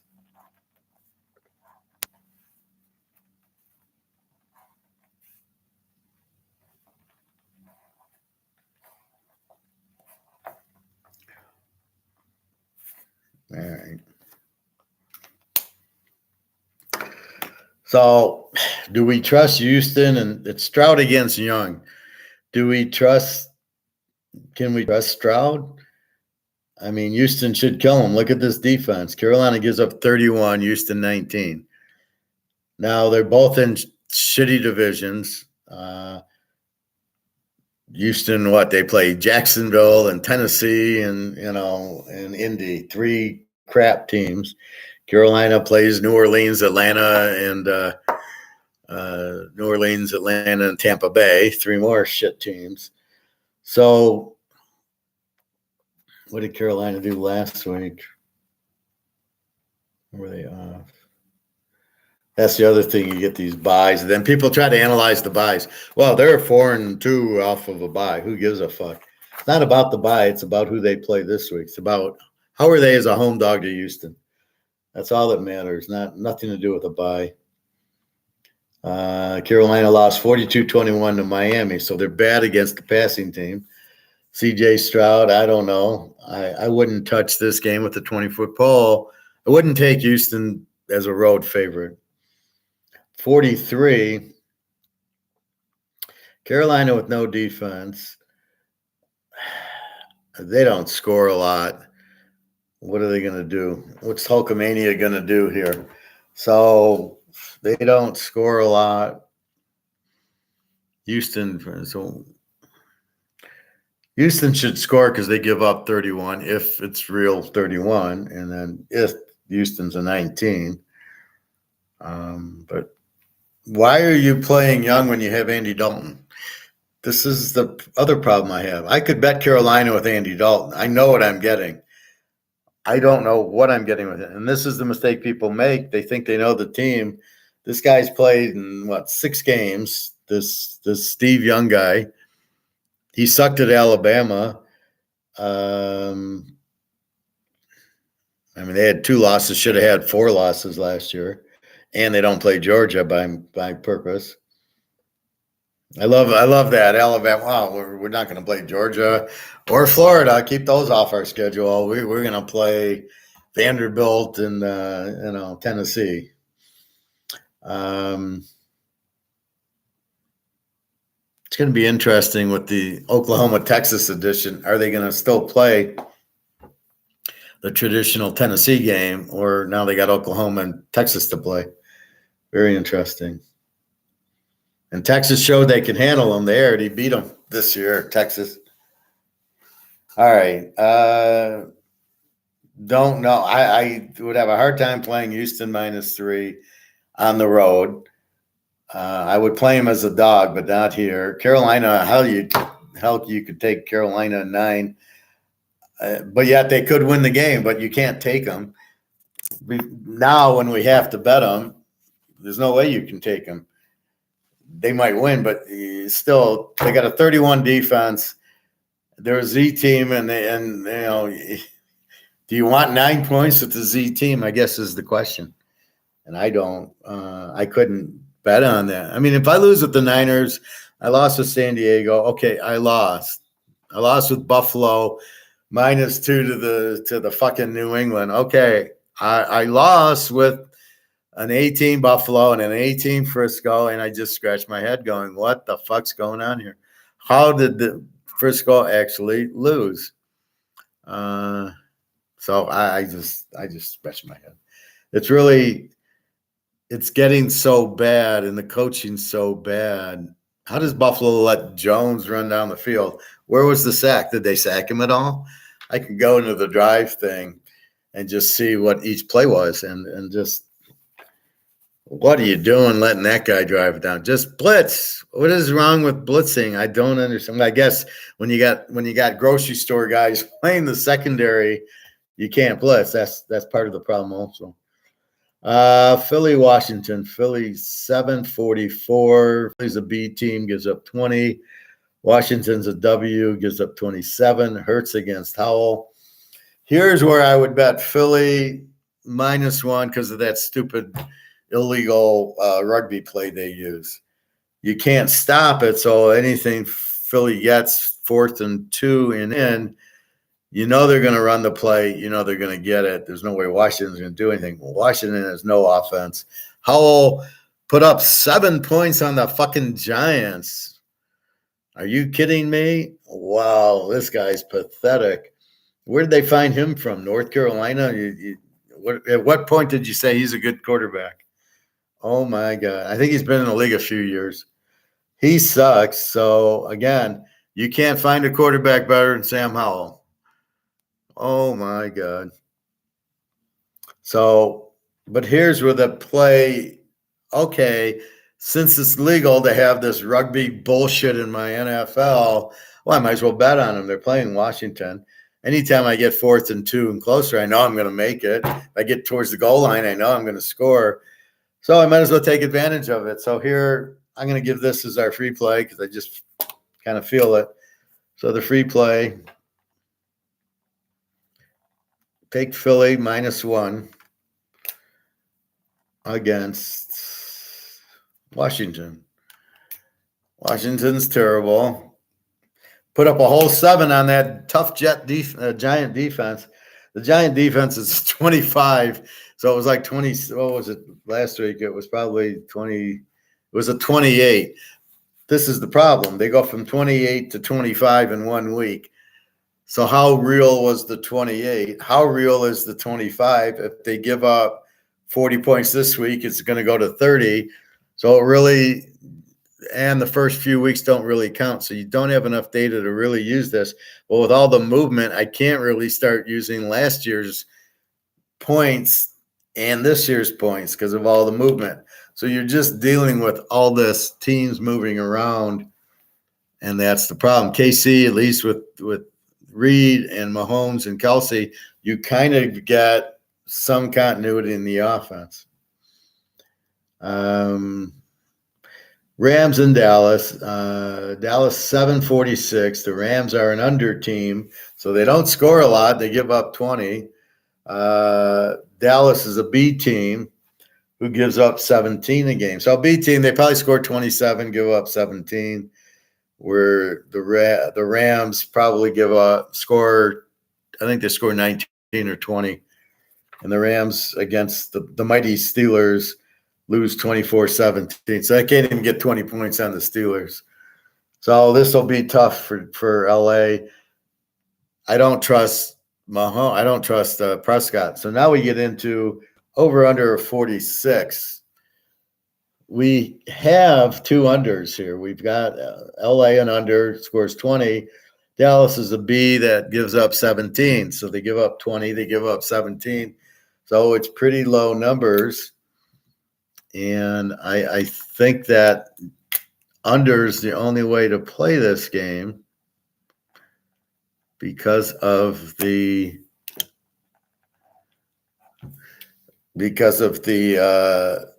you can't trust it. Stafford, is Micah Parsons going to eat him up? Dallas, is Aaron Donald going to control the line of scrimmage? You've got Stafford and Kupp. Where was it last week? You fucking lost to Pittsburgh at home. I mean, I'm just throwing up watching these scores come up going, what the fuck's Kenny Pickett just lit you up at home? Really? How bad are you? So then you don't know what to do with these teams because they're so inconsistent. They're so bad. Terrible refereeing. I'll bet you there's 3 or 4 bad ref calls in that Pittsburgh game that cost me.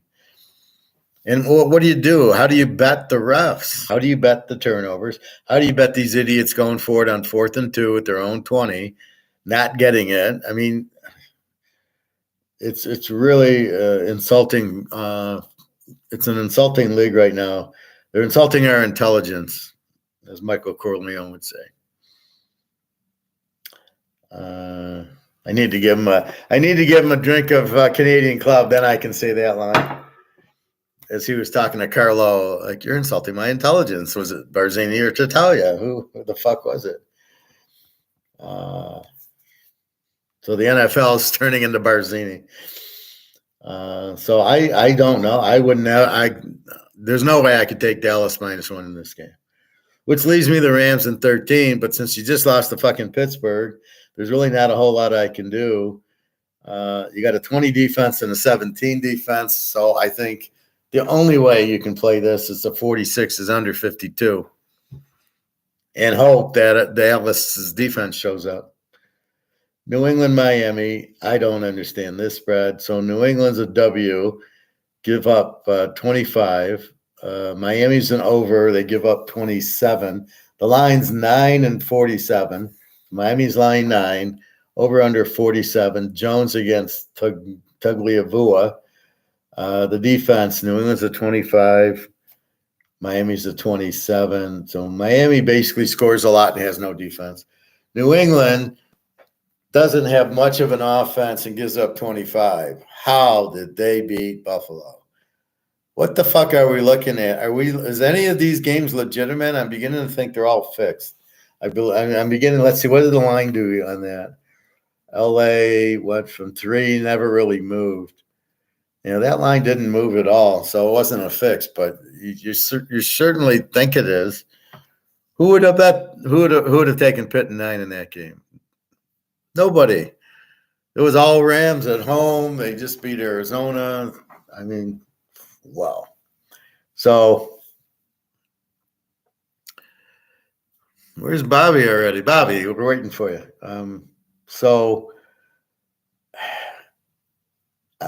This is, to me, Miami's Colorado or USC. Good offense, no defense. They're going to let up points.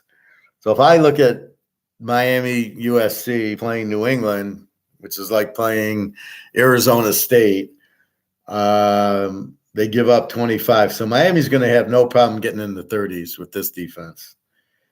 That leaves New England getting into the 20s with this defense. This isn't over. This is the only way you can play this game is Miami over. You cannot play Miami don't cover 9 because we just saw Buffalo beat them or lost. They beat Buffalo. You just beat Buffalo. Are you fucking kidding me? Is this for real? So you're beating Buffalo, and then so how can you take Miami to win the game? Fucking they beat Buffalo. So New England's got something. Obviously, they can't stop Jones. Miami can't stop, they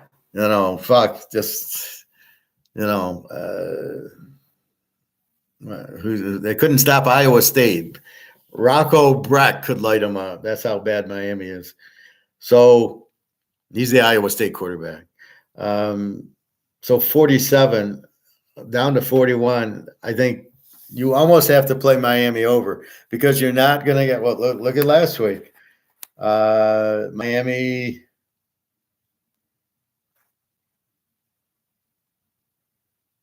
well, that's one reason we didn't play them. They weren't playing. Oh, they played Philadelphia. Yeah, I had them locked over. 52, I went over 46, 31-17. They give up 31, 48. We win. I think that's the only way. I was looking at 2 weeks ago. So 2 weeks ago, Miami plays Carolina 42-21. So you don't think Carolina can score? They get 21 on Miami because that. So we must treat Miami as just we're looking for a play, Miami over, just like we're looking for other plays, and there's automatic like New Orleans under or Tampa, Atlanta under. I had Atlanta under for the 5th week already. So you got Atlanta under, Miami over. That's it. Play the one play. That's it. Bet 5-10 units on it and be done with it. I mean, that's about it. And take Philly if they're one because they're gonna do the bullshit play that's so illegal. It's a joke. So you have that. Those are the 3 teams. The rest, who the fuck knows? The Dallas Ram game could be anywhere from the Rams winning 40-0 to Dallas winning 40-0. This is the problem. You got Stafford losing to Pittsburgh. You got Dak losing to everybody. Dak's not good. So all I can do is, with every bit of my skill, you can't bet. You can bet Dallas or the Rams in 13 if you need to bet it. Is the only way you can bet that. You cannot trust Dak. He'll throw. Aaron Donald's going to eat him up. I mean, you can't do that. The other problem is the rules. You can't touch the quarterback. You can't hit him in the head. So they can't even really go after them. Then they're called for illegal, quarterback personal foul. You touched the quarterback. He wasn't wearing his dress, but you touched him. So that's a personal foul. Between that and the stupid interference and holding on the defense in the secondary, it's an unwatchable game because this is a joke. And if the fouls are real, which they're not, then we've got real problems with the players being so bad, these grocery store guys, that what do we want? We're watching grocery store guys because everybody who plays has a hamstring injury because you're not playing preseason football. So we got to see this shit that's not even real football that we're watching. At least in college, I could watch USC and Utah play a game and Washington, Oregon, and Oklahoma, Texas that are real fucking games with real fucking players. I can't. What do you do with this shit? I mean, this is the worst pro football's ever been. I don't know. Let's go have a Thursday night game in Madrid, and why don't we play Friday in Rome, Italy, and then Saturday we can play from Israel, and Sunday we can play from where's the Russian games? Why aren't they going to Moscow and playing a game, stop the war to play the games? I mean, but they'll pay us. They'll pay us in gold, so we'll go over there and play a game. We don't care how fucked up we get the players with the jet lag and everything else. We don't give a fuck about that. All we care about is we can make money, even though the fucking sport is it's worse than the NBA now. The NBA, once Magic and Isaiah left and Bird, it's gone downhill, and football is getting there. When you got C.J. Stroud and Vince Young and Richardson and Josh Love and let's go down the list. Who else? Hurts, Thurston Howell III, Prescott, Mac Jones, Tyrod Taylor, Riddler. Look at these quarterbacks. Oh my God. They couldn't start for they couldn't start for any of the pack. You put any of them on Washington, Oregon, USC, if Rising's playing Utah, and they wouldn't be starting. None of the guys I just said. None of them. They wouldn't even be close. I don't even know if they'd make the team. It's that bad. It's just terrible. And that makes the betting much harder because it's so inconsistent. We don't know what the expected outcome is.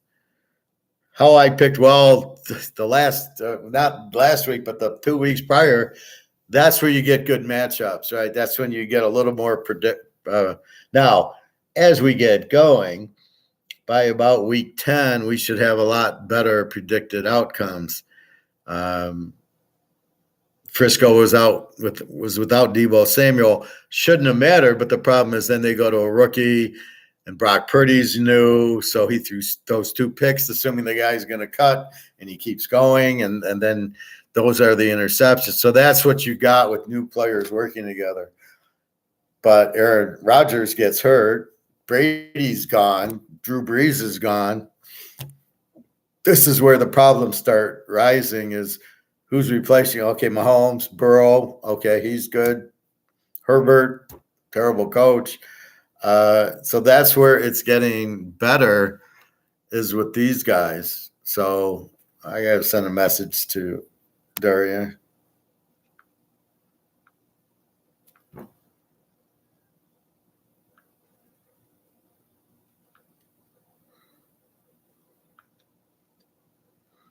Sorry. So with that said, this is the big problem. So we've got to be very careful. We've got to limit our bets. That's why I haven't had a real big lock in the pros. Last week's, I think, were 21 units. They're not the normal.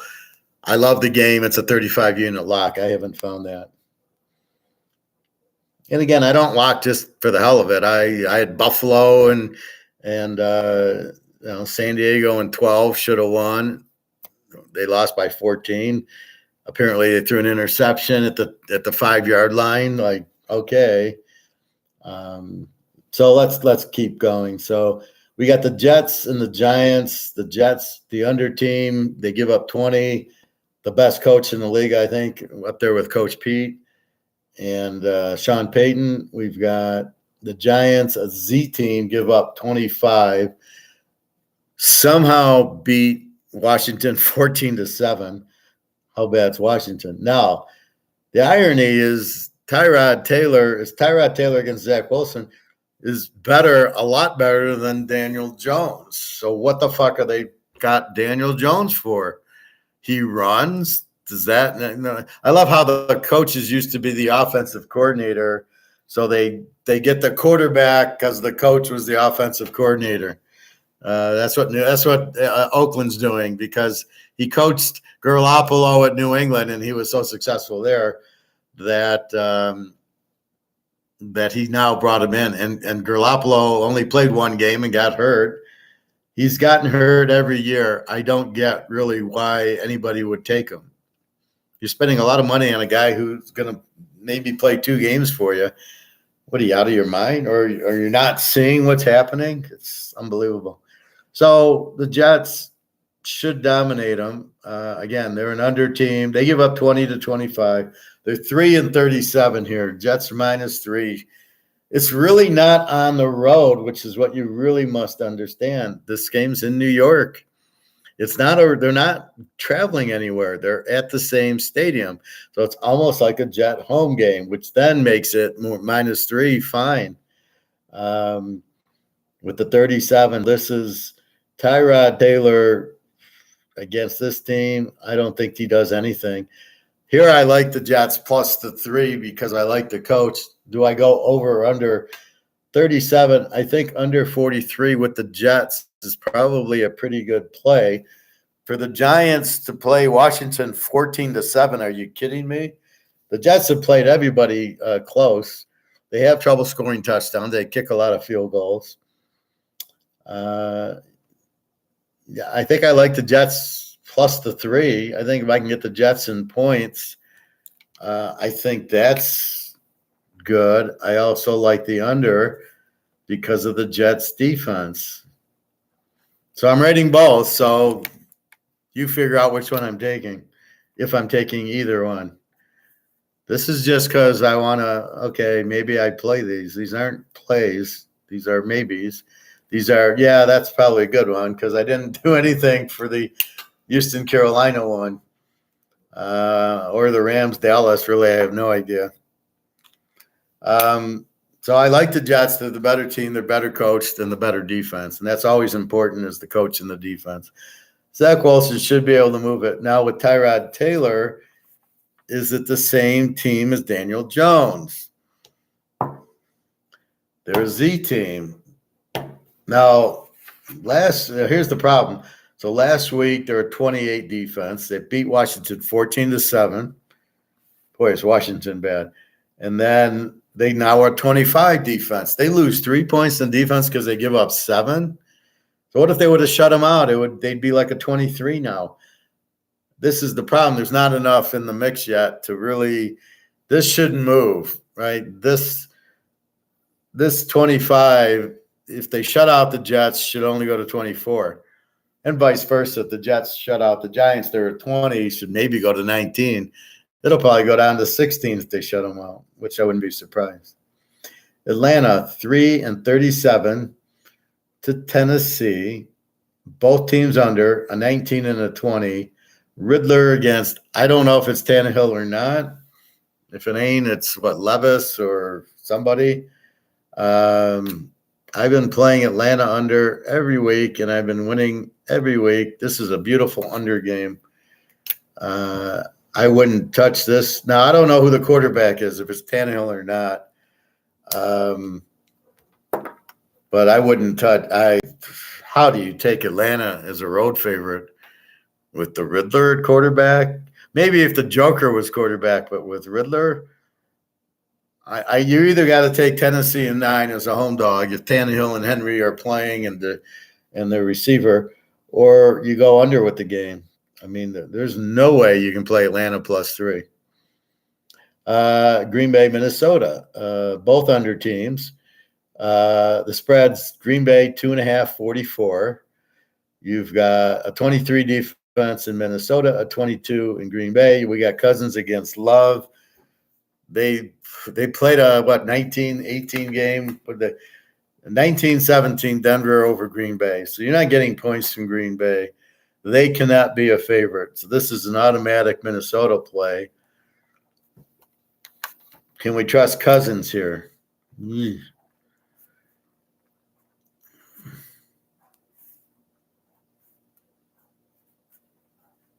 Do we trust Cousins? Good question.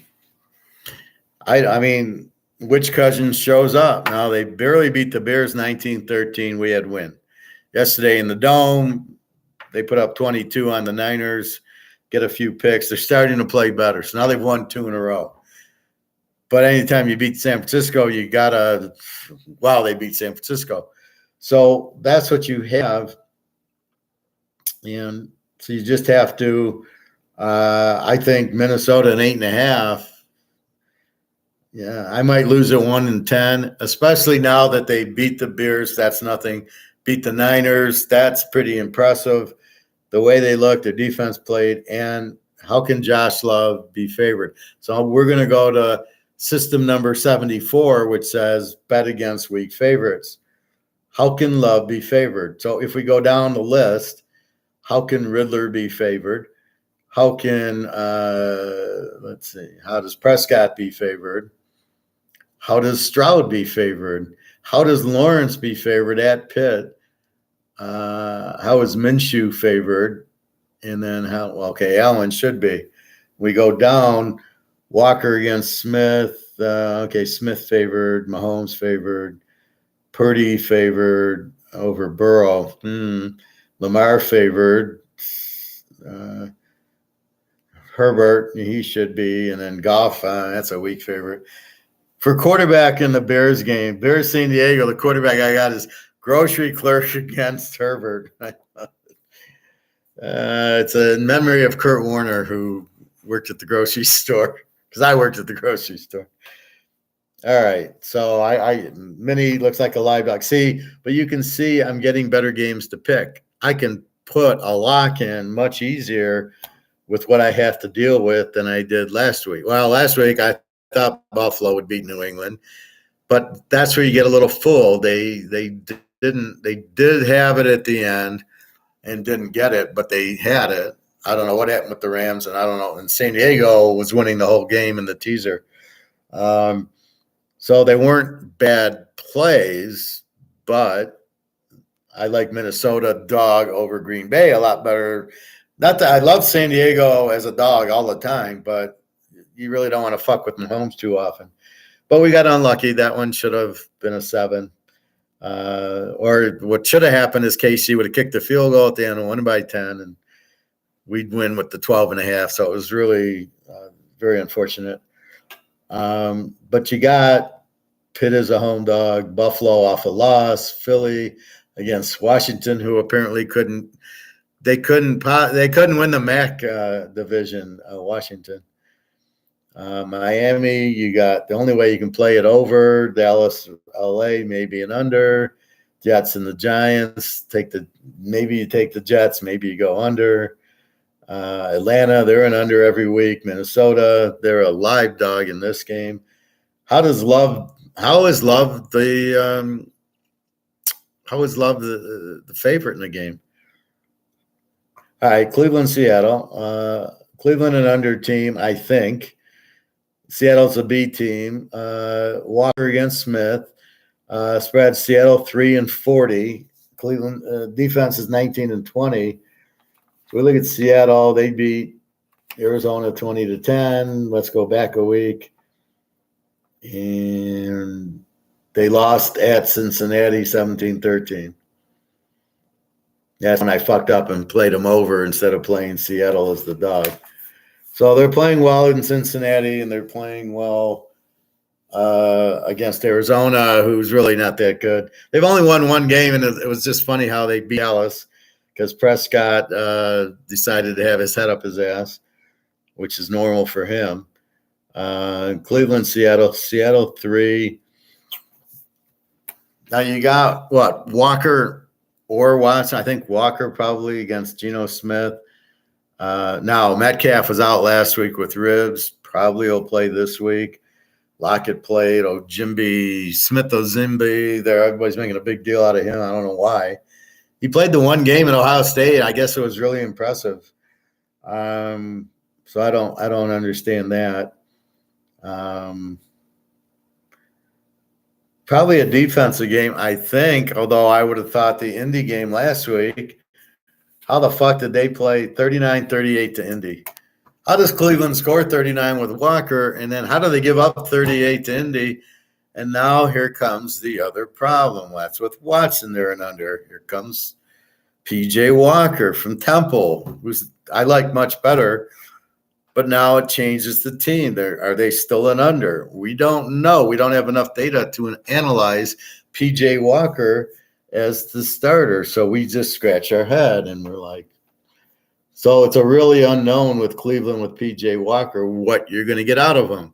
Are they going to light up Seattle? Is it going to be run the ball, play a low-scoring game against Coach Pete because you're going to get out-coached? That's like the poker player who goes all in against Doyle Brunson because he doesn't want to get outplayed. So he goes all in, and then it's like you can't bluff me because I'm all in. And so we will see here. But Seattle's not a great home team. I don't know how good Cleveland is as a road dog. Again, we don't have anything to go by with P.J. Walker. Geno Smith, we really have a year and a half now of data. You can't go back before. So that makes it hard, 20-19. So pretty good defenses. Superficially, it's an over-under of 40 and a 3. Do I take Cleveland in 9? Maybe, because I don't think Seattle's got that rough of a defense. So I think Cleveland can score on them. I don't know. I don't really love this 3. I got to see more, but how good is Cleveland? They lost to Pitt. Did they lose to Baltimore? They beat Cincinnati because Burrow couldn't walk. So that doesn't. Again, the week 1 games, they add to the totals, but you got to throw them out because these guys are nowhere near ready to play. And again, that's all the injuries and all the sloppy play is based on no preseason. So this is the problem with the coaches where it's so stupid they don't do preseason. They go for it on 4th down no matter what, even though they shouldn't. And they could go to, algorithms or whatever going or analytics and going, well, it says, if it's 4th and 2, 50.5% make it. And, we're at our own 20, what the hell? We want the analytics. And you just sit there like, is this guy really a coach? Like, really? Sounds like a Keynesian to me. That's trouble. All right, so we've got. I don't know what to do with this yet. See, it's not. This should be Cleveland +9 if Cleveland, but I don't. Cleveland's an under team. So then I go, well, I got Seattle, Cleveland. So really the play would be under, but they played a 39-38 with fucking Indianapolis with PJ Walker. Is he an under? And then you're just scratching your head. You're like, I don't know what the outcome is. So I really can't pick it. KC, Denver, KC laying 7. Over under 46. Mahomes against Russell Wilson. KC's an A team with a 15 defense, which I'm sure nobody knows. And then here's Denver, a W with a 31 defense. But I'm going to say, wait a minute. I don't think that's real because of the I don't think it's real because of the 70-point game against Miami. Now, you can't take 70 away. Bobby, where are you? Now you show up. Okay. Good afternoon, Bobby. So we're talking pro. We talked economics the first hour. Basically understanding the game. Well, that's what I've been talking about. Buffalo losing to New England, the Niners losing to Minnesota. And really, they should have won. I mean, McCaffrey fumbles the ball the first drive at the 5-yard line going in. He scores, and the kid, what is it with the kid? The kid never missed a field goal at Michigan. He comes here. He's missed 2 against Cleveland. He missed 2 last night. This guy is the biggest choke I've ever seen. I would cut him. He's a bust. A real good pro would hit all the field goals. He wouldn't be missing so many easy ones. I mean, there's no – you got to beat – so, you feel bad, but the Niner bet against Cleveland was right. The kid kicks the field goal, the game's even, we win. And last night, if McCaffrey doesn't fumble, and then if we get the 2 field goals, if he just makes the field goals he's shooting, we win because I got the game even. I don't know. I missed the part when the professor destroyed Peter Schiff.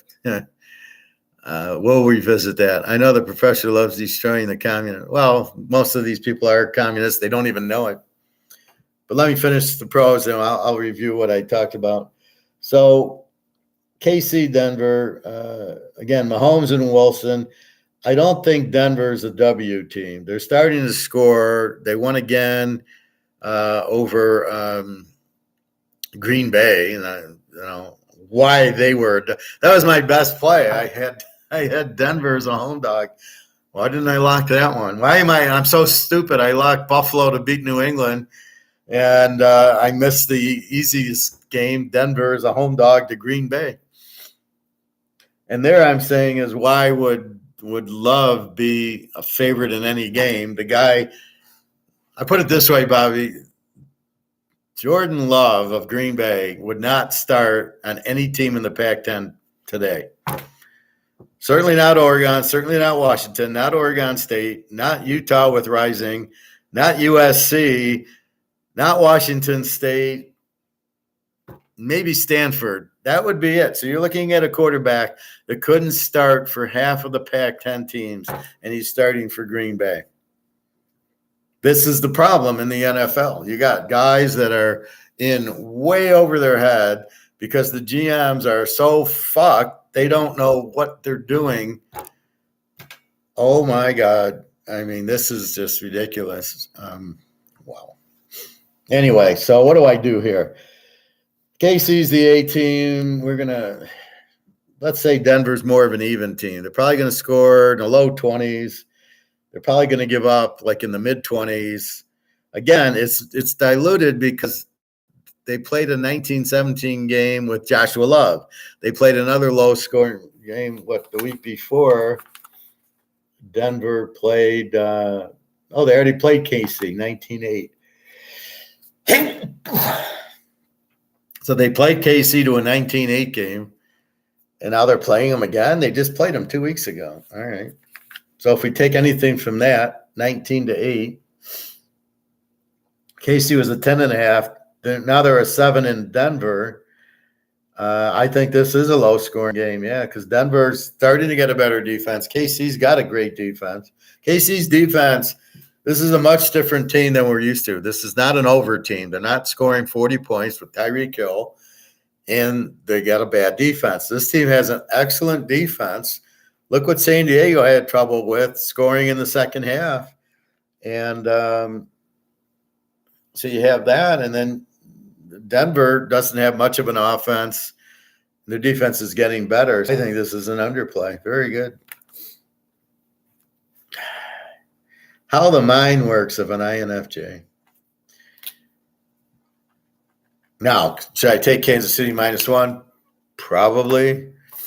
It is mile high. Denver's going to be, but they just played. And they played to a 19-8. So it's not like Kansas City lit up Denver. But that's what I'm getting at. The defense comes. So probably go under in the game. Maybe take KC -1. They should win, but we were there. Buffalo didn't beat New England. The Niners didn't beat Minnesota. Oh, my God. How fixed are these games, Bobby? Unbelievable. Cincinnati and the Niners, game of the week. Niners are 6-45. Cincinnati's an under. They only give up 21, but Burrow's been hurt. He's wearing the sleeve. He's getting better. Did they play last week? I think they were off. So we go the week before, and they played the 17-13 game with Seattle. So against the Niners. So this should be a low-scoring game. Well, you never know.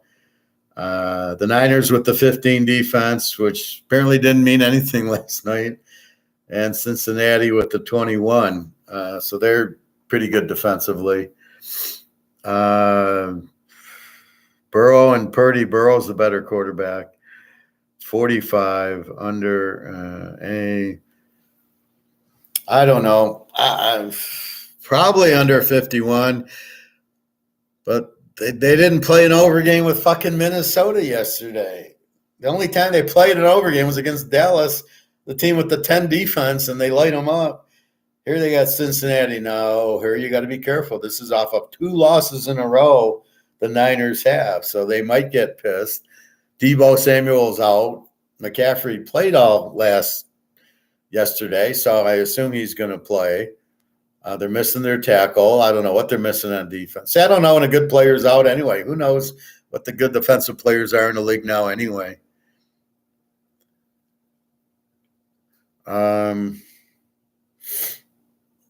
So it's a tough one. I think Cincinnati in 12, or you go under with Burrow. Is he gonna? Burrow, I'm confident with will do it. They couldn't handle fucking Kirk Cousins yesterday. Are you serious? And what's with all the picks? That's because Deebo Samuel is out, and he's not used to the new receiver who doesn't know what the fuck he's doing, obviously. Well, Samuel is still out. I don't know. There's one thing I know is if I get Mahomes or Burrow as a dog, I don't ask questions. I just bet them. I think this is actually a Cincinnati. San Francisco, it's not like they lost, all right, they lost to Cleveland. They should have won. The guy misses a 40-yard field goal. Yesterday was they fumble at the 5 and he throws 2 picks. And they lose by 5. So it's not like they're getting killed. But the fact that they lost to those teams, what are you going to do against Cincinnati? So I like Burrow in 12, and if I lose with it, I lose with it. Although I hate to bet against teams like the Niners. So that's where I'm at. Maybe I go under 51. But judging from the last week, I don't know that they are. What did they do against Cleveland? I think it was in the wind. And they 19-17. So they played a 36 with Cleveland. Yeah, this might be no, it's a 45. We'll have to see. Baltimore 8.5, 44 to Arizona. Baltimore, the A team, and Arizona is now a W team. Baltimore, it's Lamar against Dobbs. Baltimore with the 14 defense against Arizona with the 26. Baltimore is going to come in with a head like this, thinking we beat the Lions, who suck. thinking, look how good we are. And then my point is, yeah, you looked really good against Jacksonville. How the fuck did you lose to Jacksonville if you're so good? So Jacksonville must be one hell of a team to beat Baltimore. That's all I hear. All I hear on the Detroit radio was, well, we just won't count this game. It was just one of those games. I mean, when you get your ass kicked and you're going to say, well, it was one of those things, so we won't count it. What do you mean you won't count it? You can't just ignore it. If you're going to take the win over Green Bay as a big win or the win over Carolina as a big win, this is a terrible loss. And I'm loving it. These guys are just crying. Oh, well, we won't count it. It was just one of those days. Yeah, it was one of those days. You played a good team, you get your ass kicked. That's one of those days. This is the real Lion team. You don't want to make the playoffs because you're going to lose 56-0.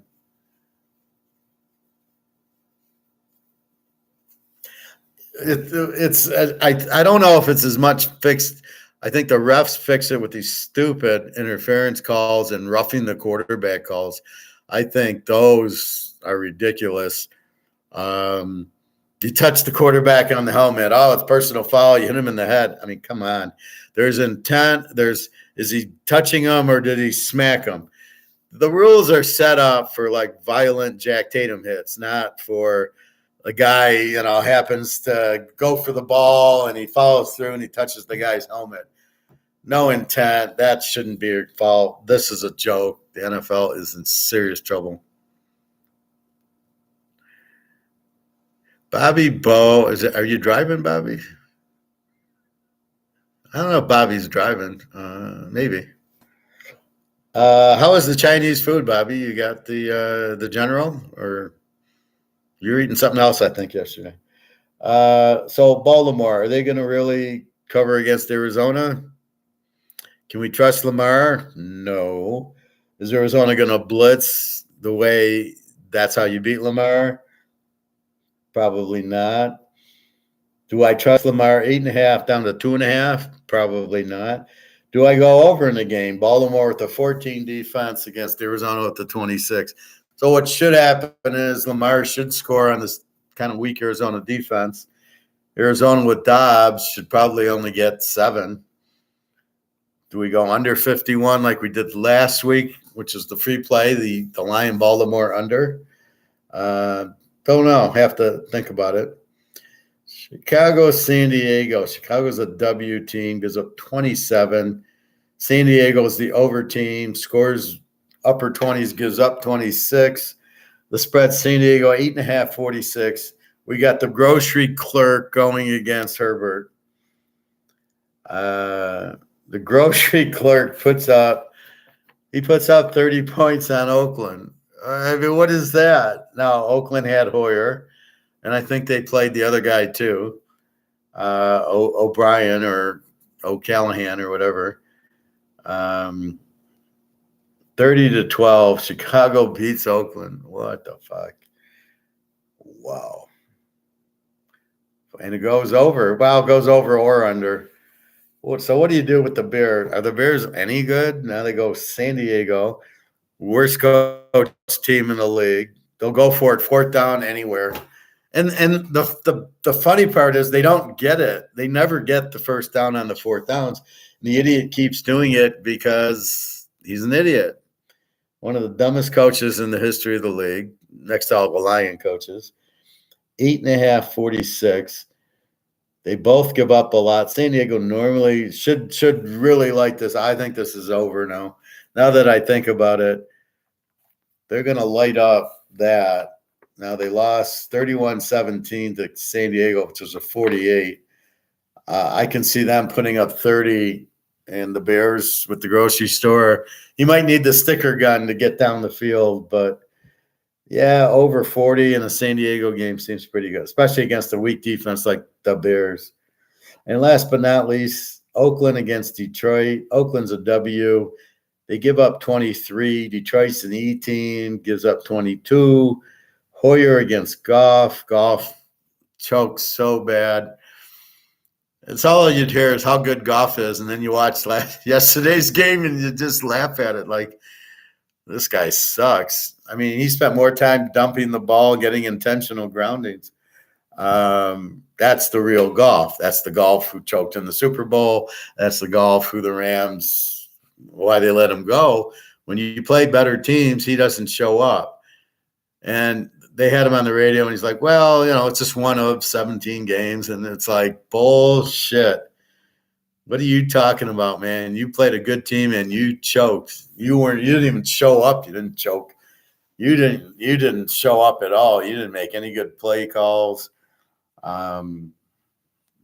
Your whole offense was clueless. They didn't know how to handle the blitz. They didn't know how to do half the shit. So that's it. Hoyer has never won a game as a starting quarter. Yeah, but he did at Michigan State, I think. I don't understand these Michigan State quarterbacks who suck in the Big Ten, and they go like Kirk Cousins. Kirk Cousins was not a good quarterback in the Big Ten. He didn't do anything. He didn't win anything. The one that surprises me is Connor Cook, who led them to the playoff and the win against UCLA in the Rose Bowl, or Stanford in the Rose Bowl. He never did anything in the pros. I couldn't. That guy I thought was for sure. I made so much money on him. That whole year I bet Michigan State, and it was easy. And the lock, that the 11-teamer was them beating Stanford.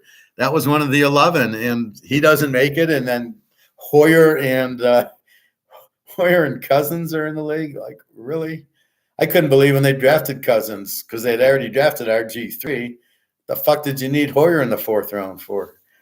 Unbelievable. That was incredibly bad drafting. Well, I don't think has Jordan Love won a game in NFL? Has Fields won a game? I know Steve Young hasn't won a game for Carolina.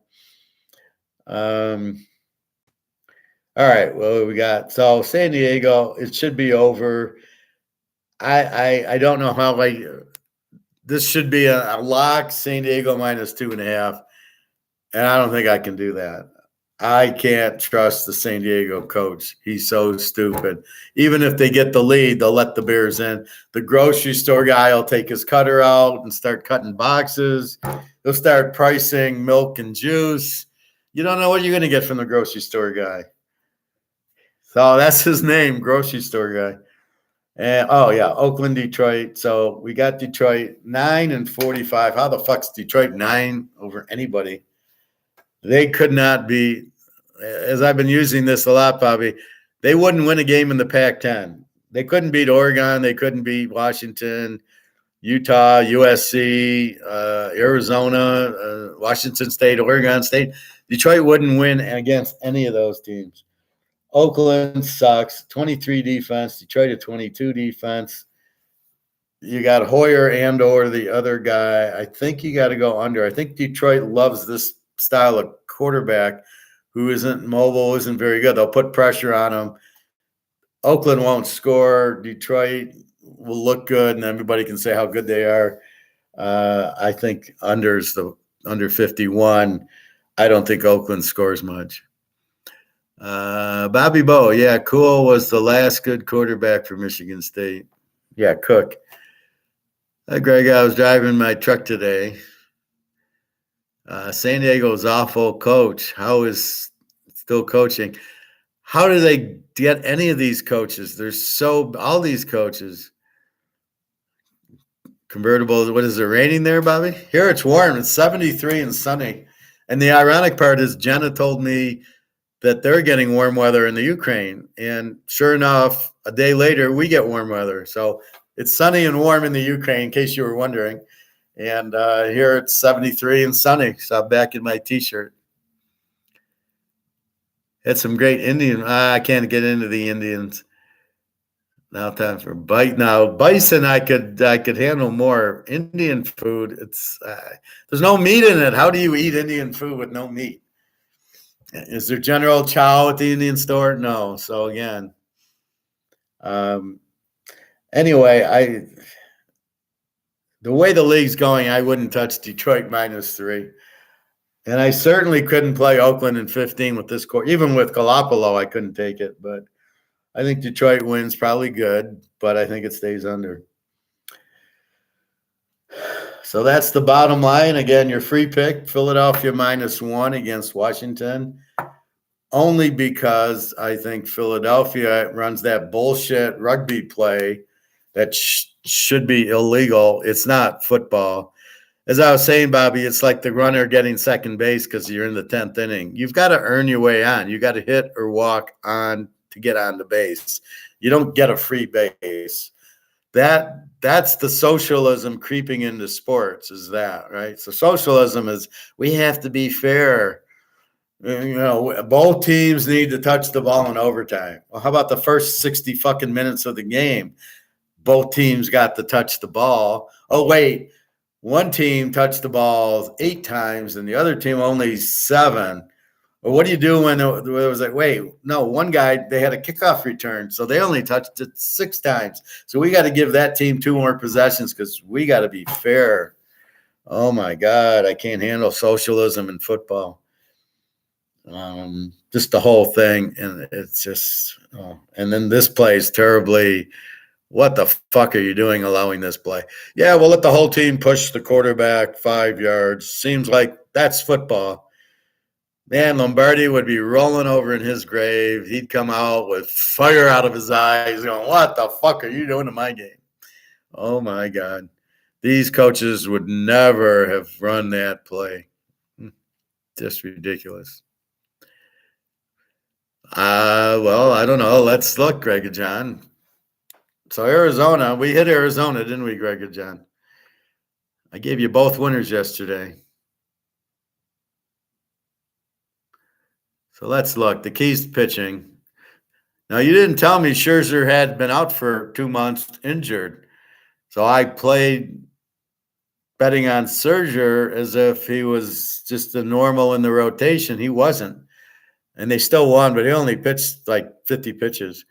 All right, Arizona, Philly, Game 7. Philly's a 165-8. We have Brandon Pfaff, 0-0 with the 2-1. They're starting a bullpen guy. Ranger Suarez. What is the fuck? Are these bullpen guys playing? Let's see. Brandon Pfaff. Oh, they're doing the playoff bullpen. Okay. Brandon Pfaff, 3-9 with the 5.72. Really? Last 10 games. Oh, well, we don't. Let's go to the postseason. He pitched 2 innings against Milwaukee, gave up 3 runs. Pitched 4 innings against the Dodgers. I didn't know the Dodgers were in this. Shutout innings. They won 2-4. Kind of. Philly, he pitched 5 innings of 2-hit ball. So maybe he pitches against Philly good. In the regular season, he sucked. And let's see this Ranger Suarez guy. 4-6 with the 4.18.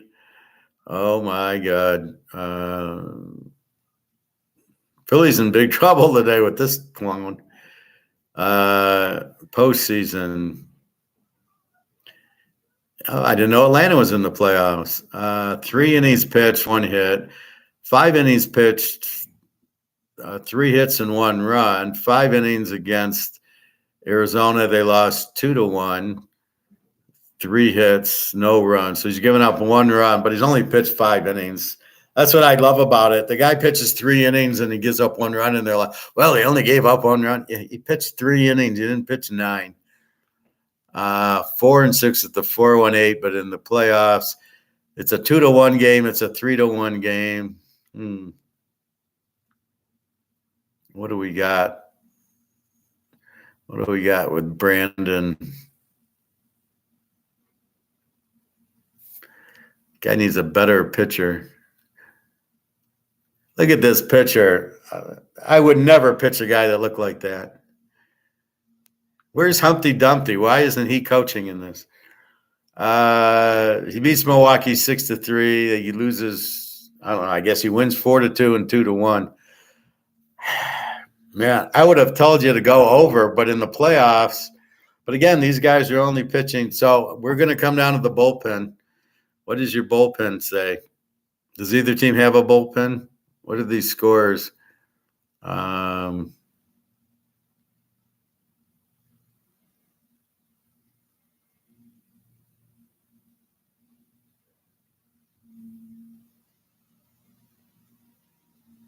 these games been high scoring? I would think this is an easy over with these turkeys that'll only go 4 innings unless they have a killer bullpen. It's crazy. Could you believe that I actually just found out the Major League playoffs were this deep? I actually watched the game for the first time in 5 years yesterday. I was enthralled by the Houston, Texas. I wanted to see Scherzer, and then he said, "Well, the guy's been out for 2 months, and he pitched like 2 innings." I was like, "Yeah, okay." And Texas, see, this is what goes against Moneyball, right? Moneyball, what do they say? We want you to walk and take 10 hit at bats. And who wins? The team that has all the 300 hitters, Texas, they hit the first pitch. The guy kept hitting home runs. They just killed them. Houston. I like that one where Altuve hit the ball into the scoreboard and it broke the window. That was the best part of the game, I think. Crazy thing is the teams with the worst record who barely got in the wild card all pulled easy upsets. Well, Philly and Arizona is game 7 tonight.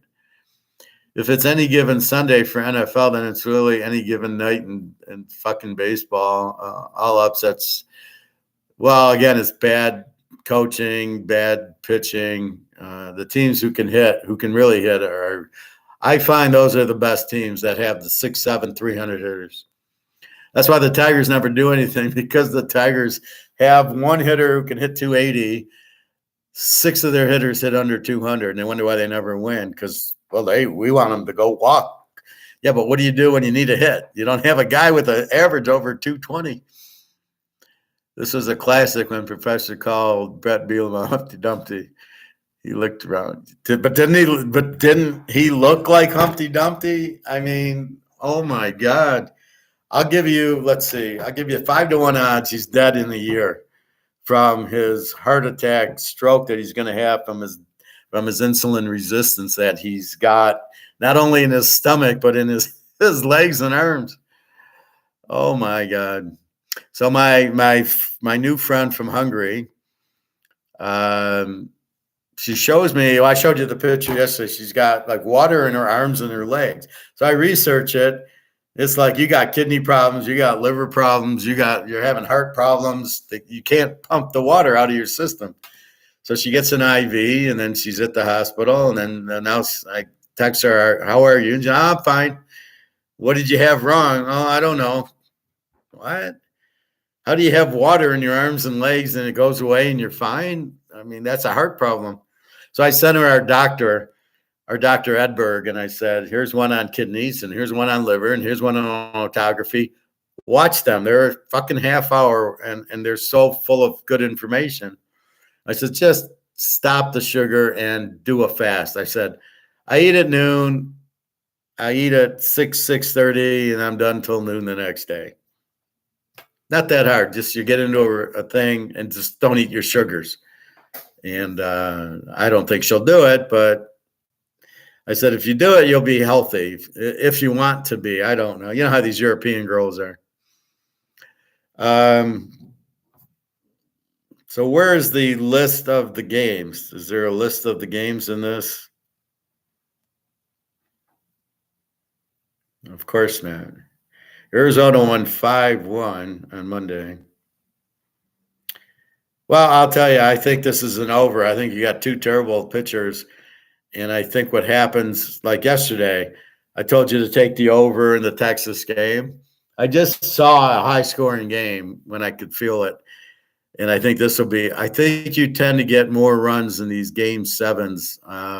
The pitchers choke more, and you kind of realize it's do or die. And I notice a lot of these games are high-scoring, like last night. So you only have to go over 8. I would go over. It'll go over 8 by a mile. So there's your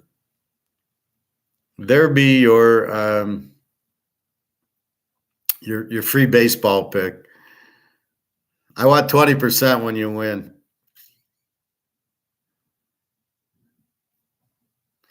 I'm not going to go through pro injuries yet. It's too early. It's Tuesday. I looked at the line, and so let's go through. So I think we're done with NFL. Well, Bobby Bo, I'm really surprised he's not playing. I think Philadelphia could use him tonight, but since he's a Pittsburgh guy and a New York guy, I could see him going to Arizona and playing. That you should run yourself out for the game 7, Bobby.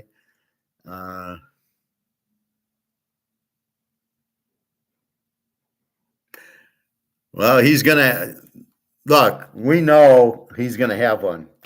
We know he's got insulin resistance. We listened to Dr. Edberg. This is a prime. What do you think? Mike Leach was like that, right? And he died. And were you surprised? Knowing what we know now, I don't know how he's still living, Brett Bielema. What were we talking? Oh, so I'm explaining myself, Bobby, and I said, here's me on the Titanic. We hit the iceberg. I grab you and we walk into the lifeboat then. Right after we hit the iceberg, we got our gold. We've got our silver. We're in the lifeboat. We go, please lower us down. You hit the iceberg. I know you got about 2 hours left, but we're going to be early. We're going to avoid the panic that's going to happen in 2 hours. We've got our gold. Lower us down. We'll start rowing away from the ship right as the iceberg hits. And then as people realize that the water's up to their stomachs and they realize the boat's going to sink, they all run out. Me and you've already we've gotten 5 miles away. We're rowing. You're going stroke. And I'm rowing for like 2 hours back to New York. That is me in a nutshell, right? That's what's going to happen with gold. We see the inflation. We see what's happening.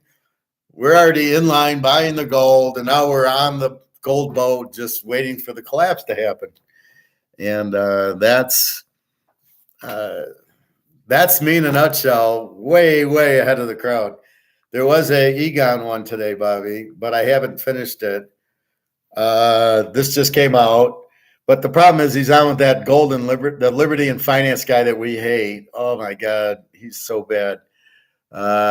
There's no one to save this broke system of debt, war, and currency. And it really pisses me off because we don't need any. All we need, if you understood economics, is a new fucking dollar. We get rid of this. We come out with US dollar too, and we don't have a broken system. This is what I don't understand. This is how simple it is. And my example is Holland used to have tulips as their medium of exchange. So you would go to the store and buy meat with the tulip. That was the medium of exchange. And then one year it got really cold and the tulips didn't come. And then they had like, what do we do for money? And then they had to come out with stones or money or whatever. That's all it is a medium of exchange. That's what this is. But it's supposed to be gold back. Since it's not gold back, we'll need another medium of exchange, which will be this. Or the central bank digital currency. I mean, which there's no way that's happening. The banks aren't going to just sit down and lie down. And so I don't get this whole title. I got to watch this when we're done. There's no one to save the broken system of debt. Yeah. How about Russia and China with all the gold? They're going to save it. They're going to save their own skin. Terrible title, especially for Egon, because Egon understands this a whole lot better. This is that idiot Liberty and Finance guy, trying to make a title. I hate when they do that. They make titles and then they don't talk about them just to get you to watch. What the fuck is that? I'll never, ever do that. Anyway, so that's the new one. So that's pros. I did find a few games. But it's hard. Again, how did Frisco lose? How did Buffalo lose to New England? Are you telling me this league's straight on the up and up, and Buffalo's losing to New England, to Mac Jones? After taking the lead with 2 minutes left, 25-22, they're letting Mac Jones run down the field. They're not blitzing him. Are you fucking kidding me? Is this for real? Look how bad these defensive coordinators are. They're the worst I've ever seen. Oh my God. I mean, it's just pathetic. What's going on with the Niners and Minnie? The Niners having trouble with Kirk Cousins. Oh my God. Just incredibly bad. Because I lost a lot of respect for Frisco after doing that with Kirk Cousins. Are you kidding me? The league sucks with the SUCHS too. I seriously think there's maybe one or two teams that could win a game in Pac-10. I don't know who it is, maybe the Jets, but I seriously don't think any of these teams could beat Oregon, Washington, Oregon State, Washington State, USC, UCLA, Utah, Arizona. I don't think there's a team in here that could win a game in the Pac-10.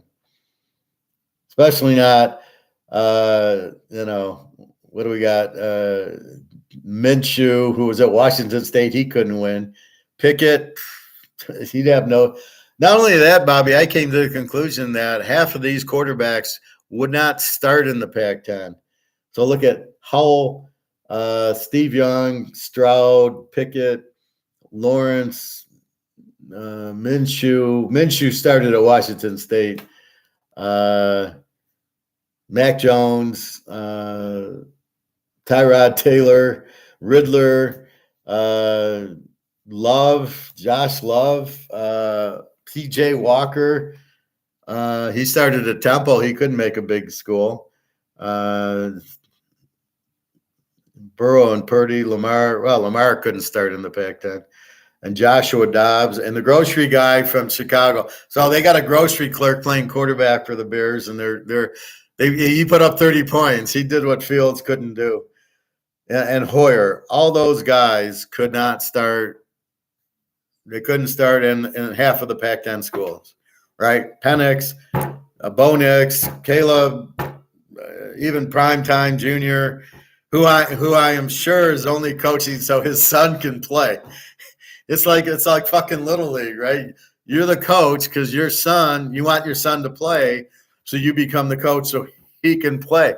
That's what Primetime's doing. Well, I know my kid can't play, so I'm going to have him be the quarterback. I'll go to Colorado and let the kid be the starter. I mean, they couldn't beat half of these quarterbacks. They couldn't beat out. Maybe Arizona State because they're injured. They'd all go to Arizona State. Be the only school that would let them play. Pickett couldn't make a Pac-10 team. Who would you rather have? Penix or Pickett? Penix or Love? Penix or Young? Penix or Howell? Penix or Prescott? Penix or Mac Jones? I mean, this is the most ridiculous. Penix or Tyrod Taylor? Penix or Riddler? It's a fucking joke that you've got 5 better quarterbacks in the Pac-10 than are playing. What is going on in this league? Why is Riddler even in the league? What the fuck is Jordan Love doing in the league? What the fuck is going on here? This is the worst I've ever seen NFL.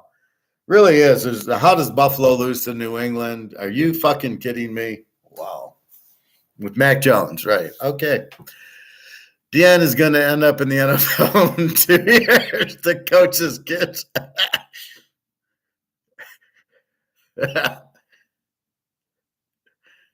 Exactly. There you go. He can get all the way to the pros. He'll get a job with the Lions, and then Sherrod will be the quarterback. And then his other son will get to play quarterback. So both his sons will make the NFL because he'll be the coach. Oh, God. Yeah, I didn't think there'd be nepotism, but, yep, apparently there is. You watch. They could have Joe Montana at Colorado, and he wouldn't – Deion's son would be the starter. Sorry, Joe. It's my son. He's got to be the quarterback. No, sorry, Joe. I know you're good. Brady, yeah, sorry. I got my son here. We've got the quarterback position handled. But I'm Joe Montana. Well, yeah, go back to Notre Dame, Joe. All right, so really that's it. Free pick, I got Philadelphia, Washington, because they're going to use the fake bullshit rugby play which is so illegal. This is sad that this is in football, that this team's actually using it, and it's not illegal. That they're basically picking up and pushing the quarterback for 2 or 3 yards is horseshit. It's the same as putting the runner on second base because it's the 10th inning in baseball, that he doesn't earn it. No, you've got to earn it. Are they doing that in the playoffs? If the guy if we go to the 10th inning, are they putting a guy on second? I mean, I hope not.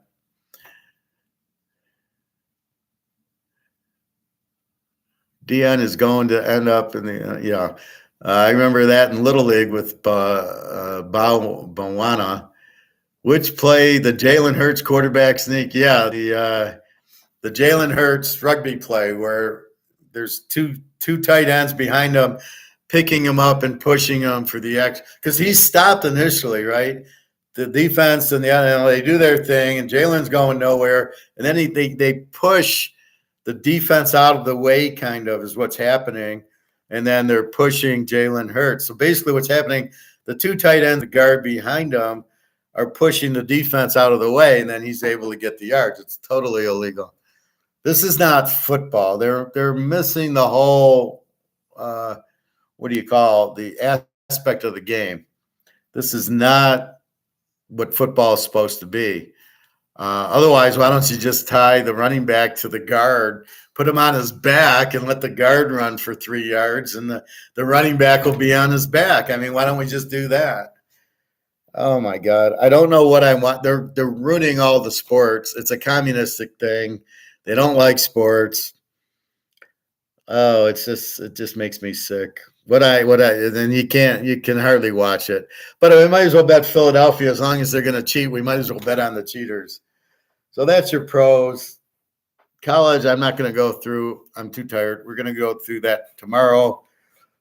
But let's just go through the lines of the big games. Oh, actually, tonight we got Louisiana Tech 2.5 to New Mexico State. We got over under a 51.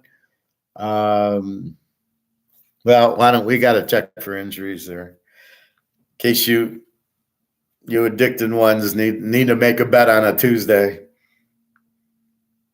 Oh wait, here's the line. My degenerate football bettors. All right, yeah. LTAC 2.5, 52.5, up from 51. And Liberty 4.5, 61.5. That really hasn't moved. So let's check for injuries on those 2 games.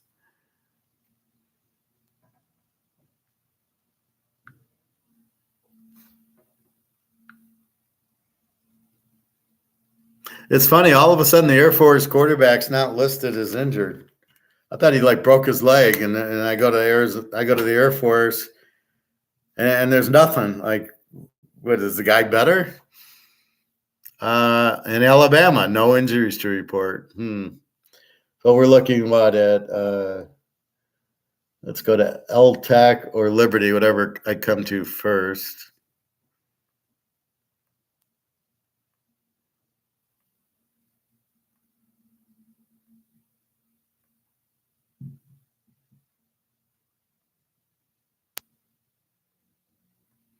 Again, my free play for college is USC, California over 66 down to 60.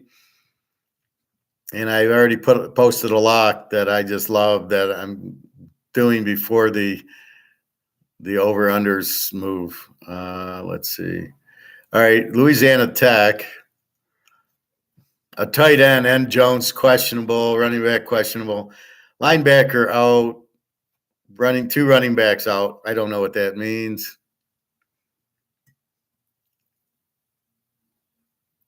NBA starts tonight. Who gives a fuck? Is Magic or Bird or Kareem playing tonight? Otherwise, I don't want to hear it. That's right, Greg. I think both games go over if I was to bet it. What are you talking about, the college football? Bobby Bo, you got your check, comes in every year from the Mets. You had that best contract. No, he didn't, Greg. he forgot to factor in inflation. So Bobby Bowe's first year contract versus this year's contract is probably half. So I told Bobby to talk to his attorney to get the contract changed to gold and silver. So instead of getting paid in this shit, he gets paid in gold and silver. And what does he do next year when the currency crashes? What's he gonna get? Get the gold and silver in your contract, Bobby. All right. L-Tech. That's who I said. Who's the other team?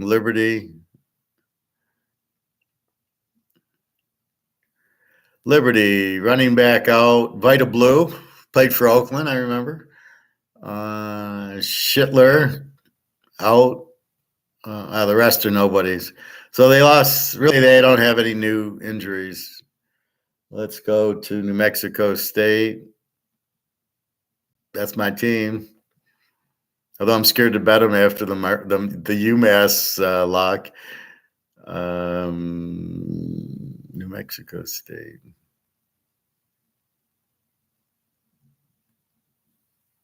No injuries, so that's good. And Western Kentucky.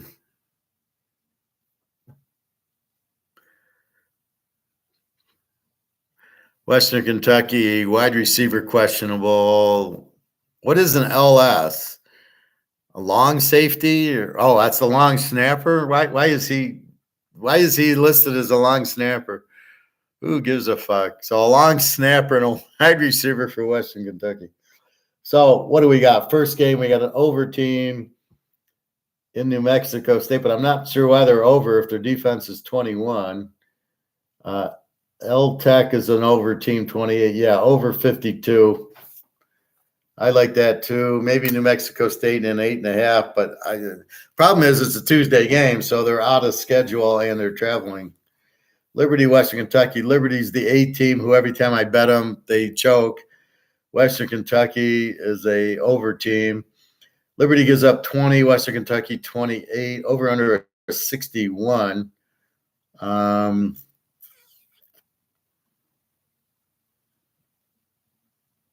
Not sure what to do with this game. Liberty's defense, if it's that good, I'll probably pass on that. So you could play the L-Tech New Mexico State 52 over 46 would probably be a good play. New Mexico State scores. Pavia is a good quarterback. L-Tech, I don't know. Do they even have a quarterback? But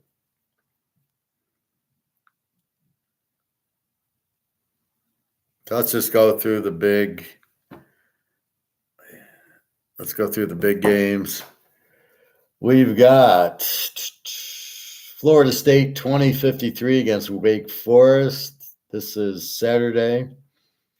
Oklahoma 10-66 against Kansas. Kansas State 16-60 against Houston. Penn State 30-44 against Indiana. How do you have a 30-44? I mean, why wouldn't it both be 44 or 30? So you're saying Penn State's going to win the game 37-7, basically. They win by 30 and they get to 44. I don't know. After they looked against Ohio State, I don't think they can score. At Bobby, your A&M is 14-54 to South Carolina.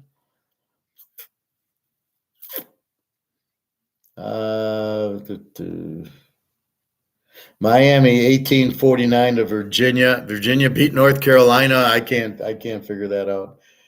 Anytime an AT loses to a W at home, I have no comment. Clemson, Nebraska 3 over Purdue with Heinrich Himmler. Minnesota 7 over Michigan State, 7-40. They beat Iowa 12-10. They're all excited. The fountain of they got the pig trophy, Rosedale or something. So there's look for Minnesota to be flat after winning the trophy. My favorite game, Ohio 7-40 to Miami of Ohio. As we know, every Ohio game is now under. So play that under. Georgia 15-49 to Florida. That's got to be an under. Florida can't score anyway. Georgia's got the 14 defense. Florida's got the 20 defense. Brock Bowers is out. So that's got to hinder Georgia a little. Florida can't score on anybody. But what I like is Florida's defense is a 20. So it's actually going to stop Georgia a little bit. Forget Florida scoring against Georgia. So look for this over under a 49, not to get there. Iowa State won 48 over Baylor. Baylor got their quarterback back. Don't know why Iowa State's favored here. Bobby,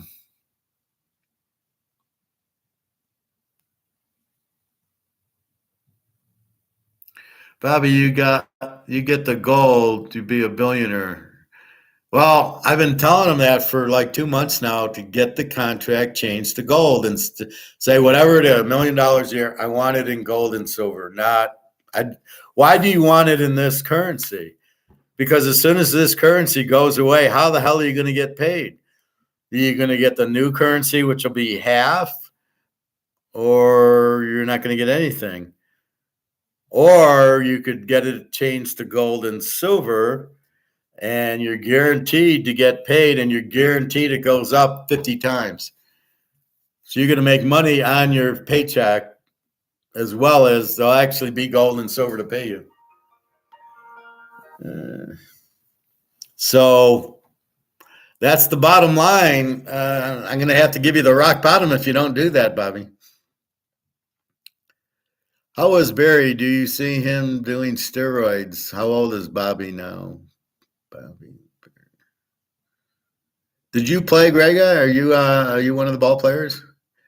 Gregor, I can't throw Barry under the bus since he's a friend, but all I would say is that I should have done steroids and my card would not be getting the price suppressed. Yeah, unfortunately, yeah, but Barry did steroids and his price is this is like a $40 PSA 10 card. But Barry's cards do not have value, and McGuire's cards do not have value, and Clemens' cards don't have value, and Sammy Sosa's cards don't have value because of the steroids. So I don't know that you would have got steroids. You might have hit 600 home runs, but your card would still be worthless. Although you do have like a secondary card and a Tiffany that's worth a couple hundred. So go collect Mickey Mantle cards, Bobby. You're from New York. Or, it would be a good card to get if you could, would be like a Joe DiMaggio or a Ruth or a Gehrig from like the 1930s. There's a Gaudy cards. You get those, you'll be a rich man. Well, we'll buy them with our gold. That'll be maybe a Babe Ruth card would be. What the fuck? Sure, I got Barry's cards. They're all worthless, but yeah, I got all the rookies. I got in this set, I got Barry. But his value isn't really good.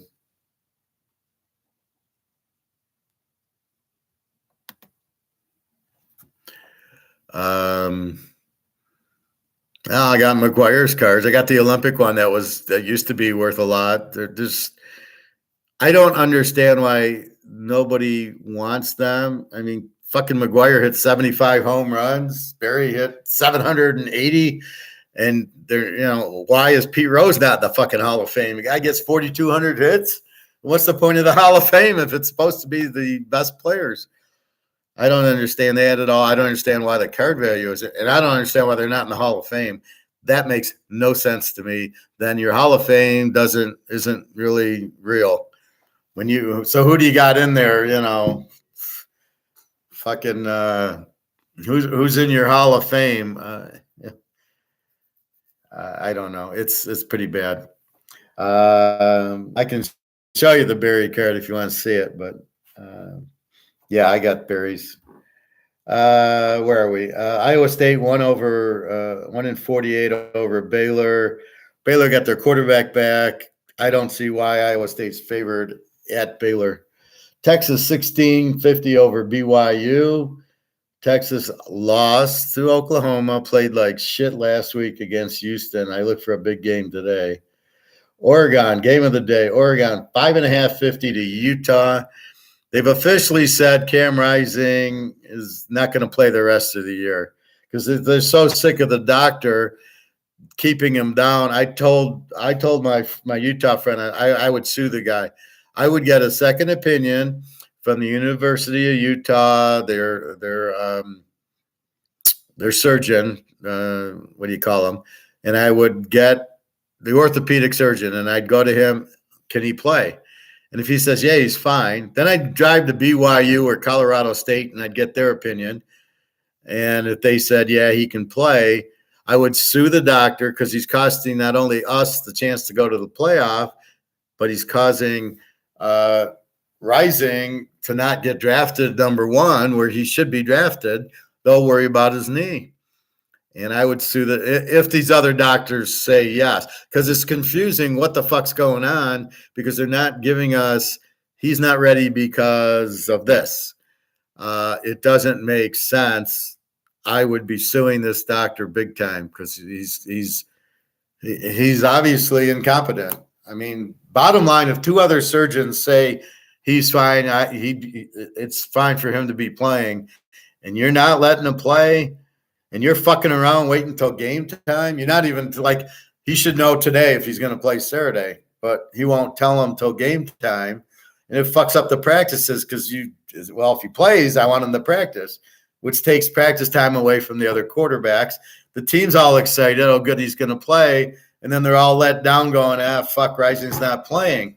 And that's terrible. So I would be suing this doctor right and left because I'm getting from the coach that he's frustrated he's not playing.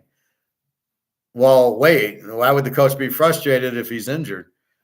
I'm surprised Stafford's playing because it was the same doctor. I would have thought he wouldn't let Stafford play. So that's what I'm seeing is this is just bullshit. So the coach has had enough. With Rising, Utah getting 11.5 is a lock and a half. I mean, that would be a 50-star lock with this defense and Rising.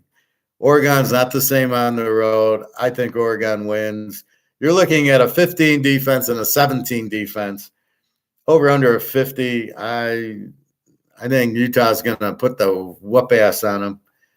They might pile drive on Bobby. I like Utah here.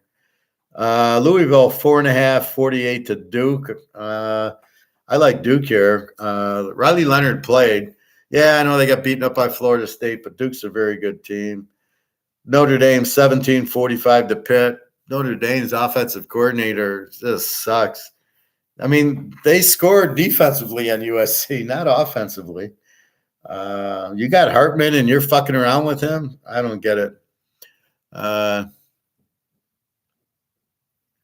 best card is a 52 tops Mantle. Well, it's not the best card. It's maybe the best Mantle.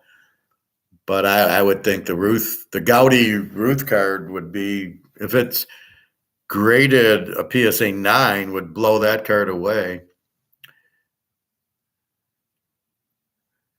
Well, would you draft Rising and his knees bothering him and therefore you don't think he's healthy? Why would I draft him? Look at Hooker from Tennessee. The Lions took him in the third round. Now they'll never play him, but they took him in the third round because of his knee. You telling me he's not better than C.J. Stroud and Steve Young and Richardson? You'd rather have them over Hooker? Are you kidding me? Did you watch Tennessee beat Alabama? Hooker's for real, but he drops to the third round because of the knee. He's still out with it. Absolutely. There are so many other quarterback prospects for next year's draft that he must be screwed. Well, no. Caleb and Penix will go in the draft this coming one. He could redshirt and play a seventh year in college, but that's costing him a lot of money. You don't want to play 7 years in college. That cuts into your pro career. Plus, you should be there 4 years and then go make money in the pros. So he's going to play 7 years. Now, he can redshirt, but 7 years of college? I don't know about that. So, yeah, he's getting screwed, but Utah's getting screwed. Utah with Rising is the only team that can beat Georgia, right? Because they have the defense to play them, and then they have Rising to kind of be the little question mark, but the wild card. But they don't have a chance without Rising. They can't beat Georgia. That they don't have a good enough offense, so that's really their problem. However, they still beat USC and UCLA with their backup quarterback. So imagine if they had Rising, it wouldn't even be close. Yeah, he's going to end up getting drafted at 30. Who does he think he is? Brandon Wheaton? Well, no, he's not 30. If he comes in at 18, he'd be 25. But he's a superstar, so I don't mind drafting Rising. Even if I got him for 6-7 years, what do I think I'm going to get? What do I going to get? C.J. Stroud for 10 years, or look at Fields? What do I want Fields for 10 years? I got the grocery clerk lighting up, lighting up Oakland. I mean, the grocery clerk, the guy's sitting there putting milk on the shelf, and now he's the quarterback. Unbelievable.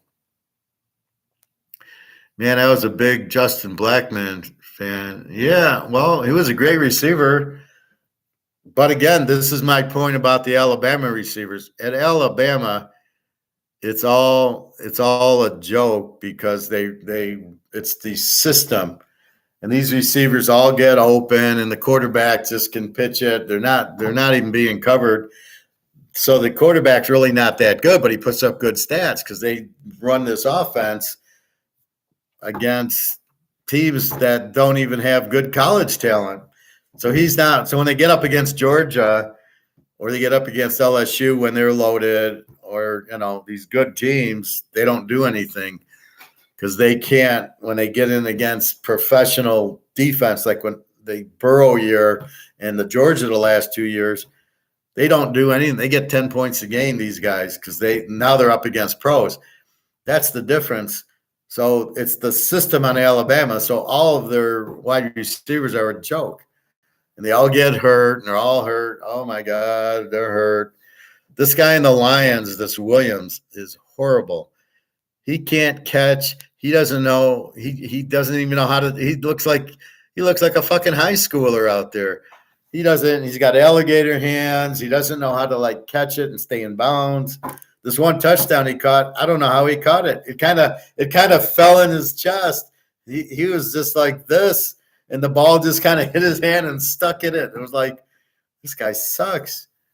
Oh, this guy, the Lion, and the problem with the Lions, they keep taking Alabama players who suck, and then they take, they pass on Chase and Jefferson, and then they trade up for a Alabama running back who sucks and an Alabama wide receiver. I don't get the connection with Alabama. Maybe 10 years ago, but not now. They're not any good. I would take guys from LSU, and now I'd be taking guys from Georgia. I would be taking all the defense from Georgia and LSU. Oh, Greg John. Don't bring those questions up here, please.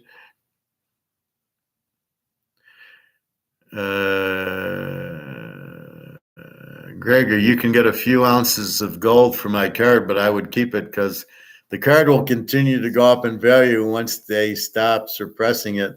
So what are you saying? Gold won't keep going up? I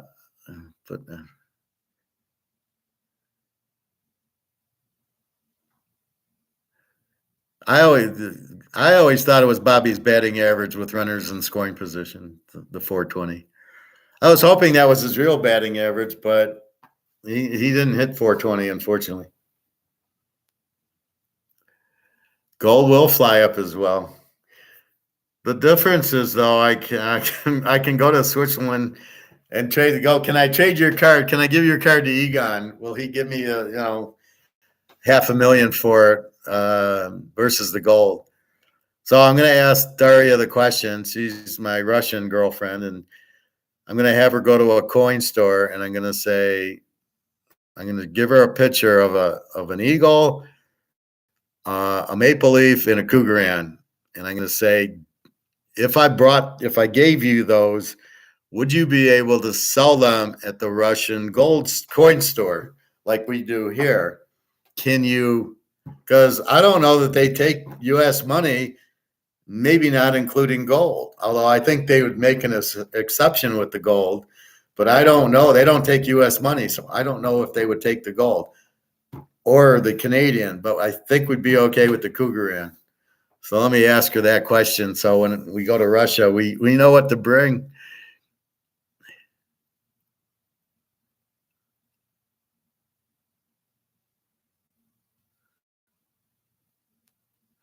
It wasn't exactly Tony Gwynn. I thought there was a W in Gwynn somewhere. Yeah, but Tony Gwynn, he never had any clutch hits. And for as big as that guy was, he didn't hit too many home runs. The guy I liked was Rod Carew. He could hit. I mean, if you're going to hit singles, I liked Rod Carew. I hated Wade Boggs. That guy, he would just tap, give me a break. Pete Rose was good, but Wade Boggs sucked. And I always liked Rod Carew growing up in the 60s. I remember those games. But, yeah, those were the good hitters. And now we have whom? Altuve. Oh, God.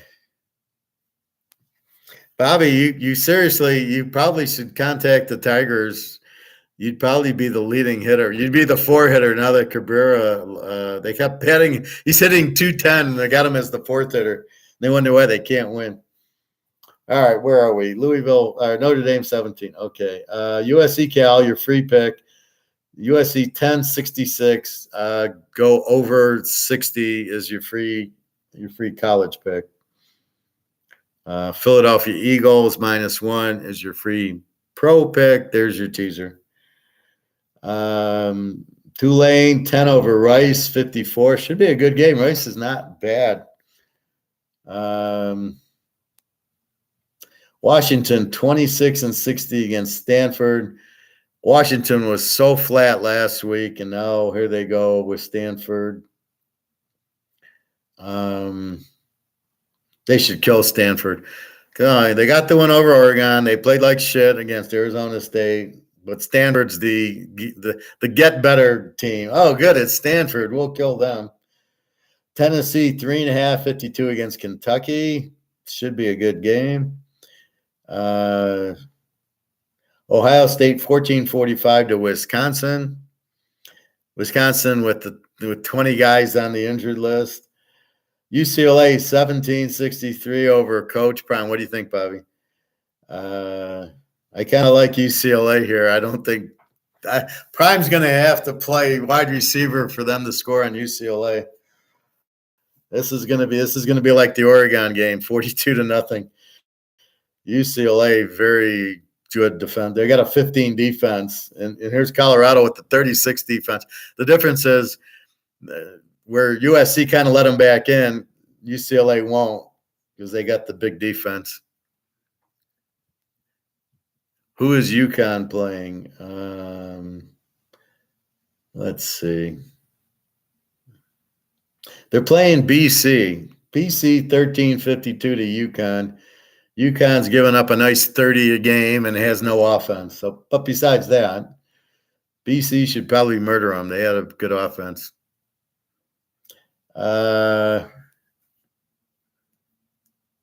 Let's see. North Carolina 11-63 over Georgia Tech.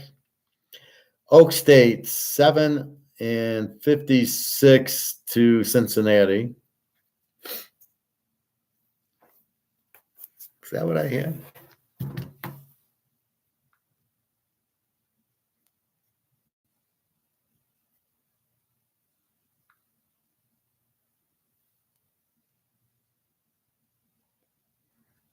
Wow, that went down to 53.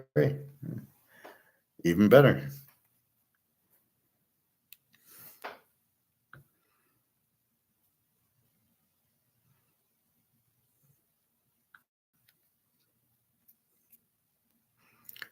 I got to check that line.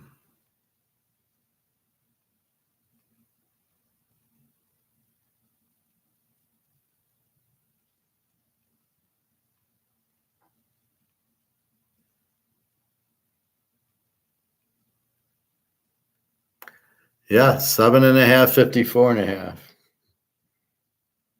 54.5. Down from 56.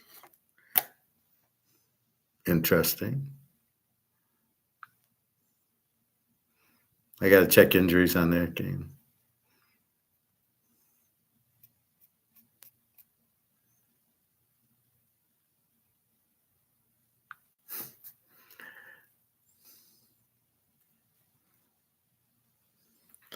Oak State and Cincinnati. Let's see.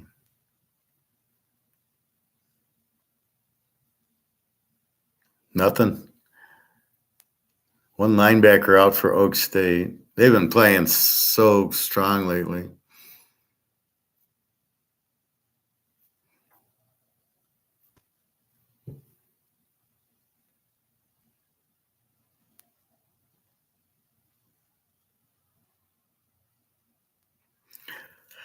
Cincinnati's got no injuries. I'm baffled. Why did that line go down? But I'm happy about it.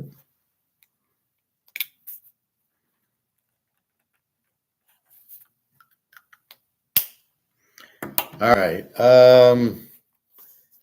Washington State 751 to Arizona State. And Oregon State 3-56 against Arizona in the desert. And we all know how oogly boogly it chokes. So I'm looking for Arizona to win this game. San Jose State 8-61 to Hawaii. This will be a halftime over. Hawaii is such a beautiful over team. They score 30 points. They give up 50 points, and you get a team like San Jose State in there. Wow. Anyway, so those are kind of the big games. I guess we have time. Well, quickly look at some injuries.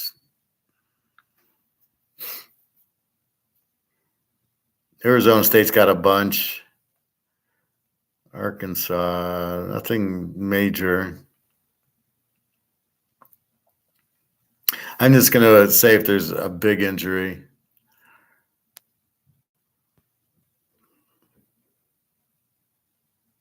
BYU, pretty healthy.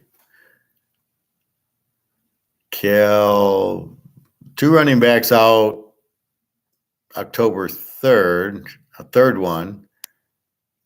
Losing all their fucking running. 3 running backs out, 2 defensive linemen. One's out, one's questionable, and a defensive back. We don't mind the defensive guys going out because we want the over in the game. This is the Cal against USC. This is the over.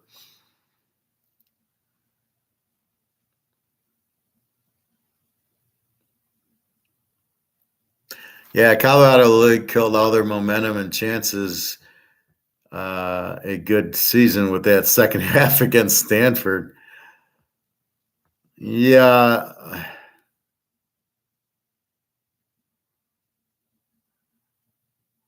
Well, do you want to see Mark McGuire again? I can play it again. I played it for you the other day. The other one's Egon, but it's with that Liberty guy, and I haven't watched it. I watched 5 minutes of it, so I don't know where to go. So normally what I do is I watch it, and I see something that's interesting for the class, and I'll mark 10 minutes or 15-minute marker. So then I can go right to like 9:50 and play it and get it. And that's what I did with Mark McGuire, but I can play it if you want to see it. It's an Egon one. It is a new one, but I haven't watched it. And I don't want to. They're talking about war, which they're trying to connect war with inflation and and the currency collapse. It's got nothing to do with it. War is war. War is a heavy expense with no revenue, right? So you got to build all the machines, tanks, the boats, the jeeps, all the bullets and weapons and rockets, which are costing millions. You got to feed your men. You got to get supplies over there, doctors and everything. So war is a very big expense. We know that. So what the game is, they have this Israeli war, and then they start blaming that on the inflation. Well, we were fine until the Israeli war, and we had to send aid and this and that, and it caused the inflation because prices went up. Because we're not going to tell you inflation's printing the money. We're going to, because then you'd know we did it. So we're going to blame it on the war. And if you notice, all of a sudden the Israeli war is on the headlines. You don't see the Ukraine war on the headlines anymore. So my guess is what's happening with this is they're going to end this Ukraine war while the Israeli war is going on. So you don't know it's even ended. That's my guess. Because if you notice, it's out of the headlines. That's all you talked about. Now, all you talk about the Israeli war, which I'm not sure isn't scripted. Where is it really a war going on, or somebody blew up some firecrackers and maybe a few people died, unfortunately, but it's really not a war. It's to divert you from gold, the inflation, the recession, the border, the fact that Biden's even the president. All that shit it's like a magic trick. Watch my left hand while my right hand does the magic. I think that's exactly what this Israeli thing is. You watch. This Ukraine war will end very soon and very quietly. All of a sudden it'll be done. Jenna will text me, hey, the war's over. We now all are Russian, but we can open up the airports. Now we need a fucking Russian visa to go to the Ukraine. I hate that. I like when I can just fly there and I don't need to get a visa. Now there's going to be a visa needed to go to Europe. So, Bobby, when we go to Switzerland next year, we're both going to need visas to fly to Europe. And then we'll go have dinner with Egon. He can treat us. No, I haven't heard. Well, Alligator writes his column, but there really isn't. Financially, there's nothing. We're just waiting for the gold to go up to the roof once Putin starts the ruble backed by gold, which is all going to happen like in January, I think, maybe a little bit before. Like I said, you make sure all the Christmas presents you get from your boys are gold and silver, right? I don't want any other presents. Get me gold and silver from your friends and family, all the ball players. Have LeBron give you some gold, and or Brady. Make sure Brady gives you gold. You got till January, and once after the holiday, you'll never see 2,000 again.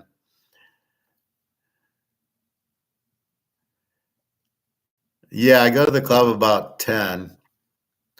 I've been waking up, kind of lazy. So happy I heard from Daria. It's ironic. I hear from her after a week, and then, oh, by the way, we're out of food. And I'm thinking, would she have contacted me? See, they do that. The European girls do that. When they need something, they contact you. When they don't need something, they're a little less to contact you. Same thing with Jenna. I need money. And I'm like, yeah, I understand. And, but it's not a lot. I don't give them a lot, especially now. I keep waiting for the gold to go up, and then it won't matter. I'll have here's $1,000. It'll be worthless, but now I have money again from the gold. But I've been going about 10:30. Coming home, I had lunch, and then I started the show a little later. I'm figuring out what the hell. It's a Tuesday.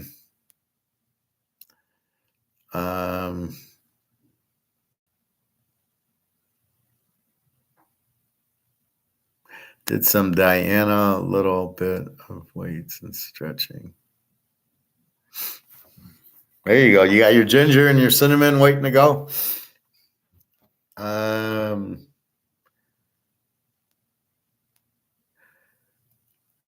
I always like the WWF. What I'll be doing is I have to watch Egon. I got to watch this video, which is not long. It's 26 minutes. Wars and Money. I've watched the first 9. I've got nothing out of it because they're talking about war. Egon's in over his head. Egon doesn't know war, so there's no point in bringing Egon on your show to talk war. I don't understand that. Some sauna, yeah. Well, I take hot tubs. And then I stretch my back in the hot tub. So I stretch my back in the pool. Then I go take the hot tub and I stretch my back in the hot tub. My back's I told Jenna that I can walk fine now. It's really not. It tightens up a little, and after maybe a mile, but I keep working on different ways to walk, like a little sideways, a little more left, a little more right, a little more upright, a little more over. So I'm trying to work on what's best for the back that it won't hurt me when I'm walking. But I find if I sit down for 5 minutes in a chair, I'm able to go another mile or so. So I'm working it. But the pool is great because you don't feel anything because you don't weigh anything. The best invention ever is the pool. Now, and I made a comment. I get into the lap pool, and there's like 25 fat ladies in the regular pool with little weights or something. It's some aerobic class. And I said to the lifeguard, I love your little classes. What I was thinking is they're so stupid. These people are so stupid. They're all fat, right? They're all probably trying to get in shape. Just stop fucking eating your carbs and your sugars. Go to a fasting. You guys need at least 3-4 days fasting. Some of them need like 2-week fasting. Do your fasting, get rid of your carbs, get rid of your sugars, and you'll be in perfect shape. The running in the pool it's not good for you, and it ain't going to do shit. You're not going to get thin by doing water aerobics in the pool. And that is not why I go to the pool for weight loss. I go for relaxation for my mind. I can think about games, wondering why Frisco and Buffalo lost this week. It's getting hilarious, but I go to relax there. I don't really go for a workout. I'm not trying to work out. I'm trying to keep in shape, but it's all eating, right? Just eat your omelets, eat your hamburgers and your chicken, eat your salad, and you're fine.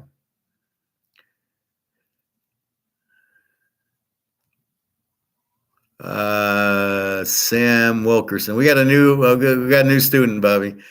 What's next? Who is running for president in 2024? Well, I think it's Biden and Trump.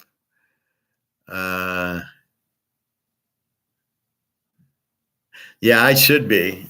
If I was there, I'd be kicking ass. Bobby, you'd be my VP, and you'd be promoting sports, and we would need the Russian security team because when I put us on the gold standard and eliminate the central banks, they'll be out for my hide. But we got to kill the FBI and the CIA because they're all corrupt. So we got to get rid of those.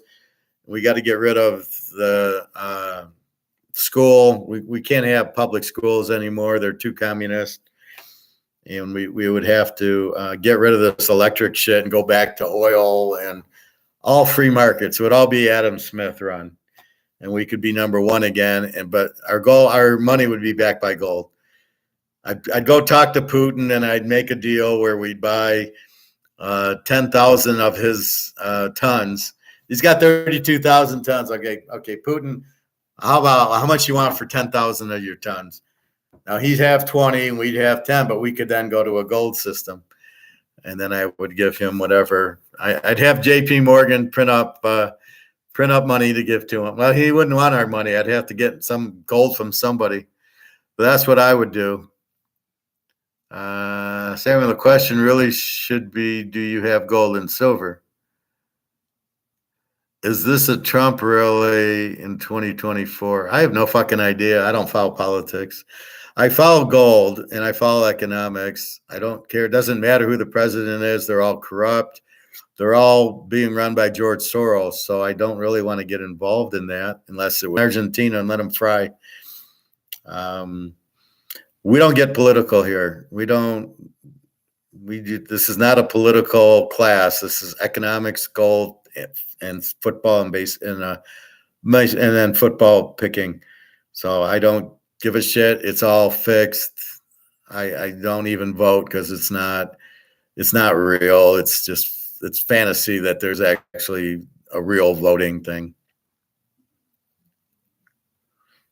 Yeah, Trump's running. Trump's already announced he's running.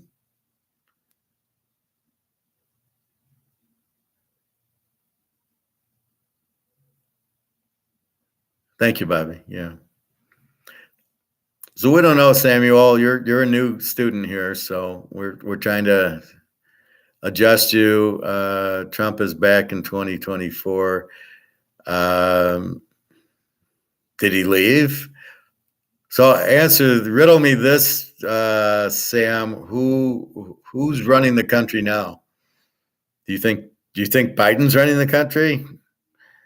To quote Michael Corleone, when Kate says, "Well, presidents and government don't have people killed," and he goes, "Now who's being naive, Kate?" And that's who do you think's running the country now?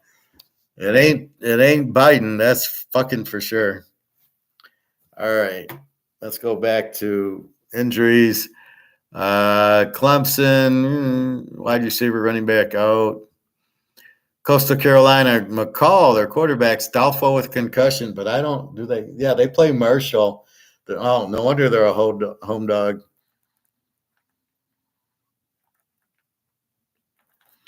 Well, that sucks without McCall. Colorado, they got a tackle that's questionable. That could make the whole difference. Colorado State, they got a couple of running backs out. I wonder if that's what's hurting their scoring. They didn't score that much against Vegas last week. I better be careful with them. Or they're playing Air Force.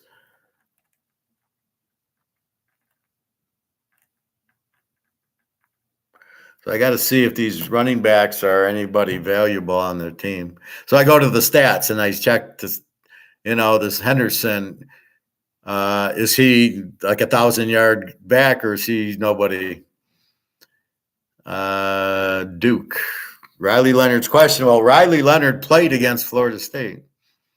I got to watch that game. Eastern Michigan, Florida, playing Georgia. Wide receiver out, tight end questionable, safety questionable, O lineman questionable. Bunch of questionables. O lineman out, tight end out, quarterback Johnny Miller, the golfer's there now. Wide receiver out, running back out. So this looks like a nice under because the offensive players are out. Florida Atlantic, Casey Thompson's out for the season. He's been out for a while. Florida State, a couple of receivers questionable. Fresno State, Mikey Keene's questionable with the leg. We got to be careful on them. Georgia, let's see. We got a lineman mid-November with the foot. We got a linebacker late November with a back. Running back probable, running back questionable. Brock Bowers is out till probably the playoffs. And that's it. So that'll hurt my under if these are star players. I don't know. Like I said, a defensive lineman and a linebacker are out, but are they the studs that we need or not? Biden is as in bad shape as Humpty Dumpty coaching Illinois. They both need to step down immediately and get healthy. Well, there's nothing that Biden can do. He's 95 years old. Humpty Dumpty needs to be forget the 2-week fast, Bobby. He needs to fast for like 3 months. Humpty Dumpty. That guy's gonna die by January. That's ridiculous. My happy birthday on November 5th. Okay. Okay. Happy birthday, Sam. What do you want, a cake from us? For birthdays, I like gold, silver. Otherwise, don't give me a present. If it's not a silver coin or gold, I don't care. Georgia Tech, couple of wide receivers. So Georgia Tech's got 2 wide receivers out and 2 more injured that are questionable.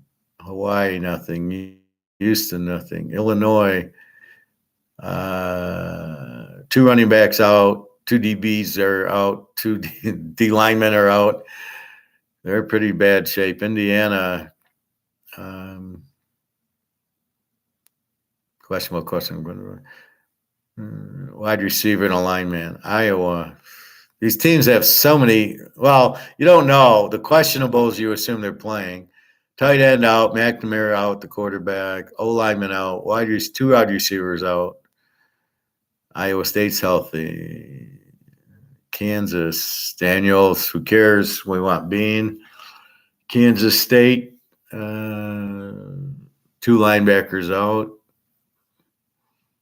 Kentucky, nothing. A couple of questionable defensive guys. Liberty for tonight, nothing big. LSU, nothing big. Well, a cornerback and a running back are out, and a safety. So losing a little defense. L-Tech we talked about. Louisville, Marshall, Maryland. Fuck, the whole team from Maryland's out.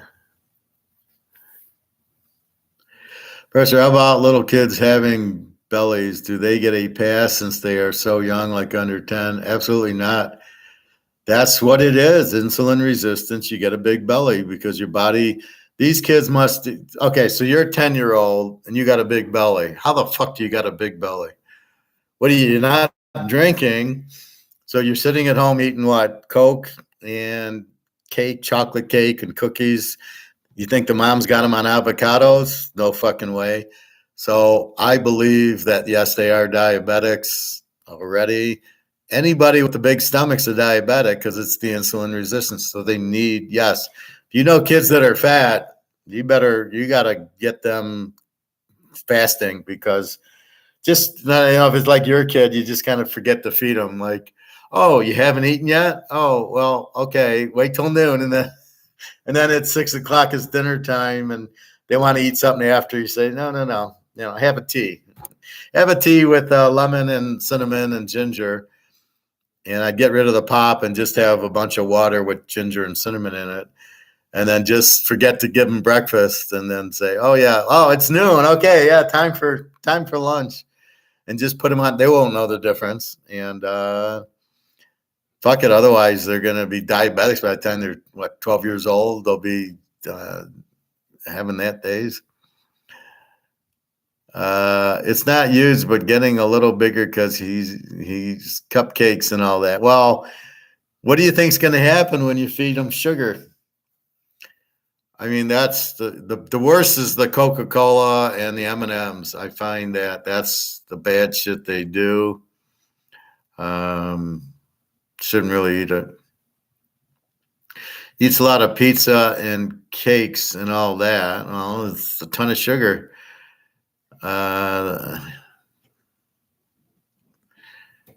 Yeah, I mean, it's all pizza, it's all bread and cheese, it's all sugar, right? So you might as well give them like a big sugar pot, a big sugar jar, and say, well, you can have that or you can have the pizza. That's crazy. And then cake. Well, just think about it, Bobby. What do we know? You don't want to eat sugar. It's terrible for you. What are they doing? They're giving the kid cake and carbs, which are all sugar. The kid's blood pressure must be like 180.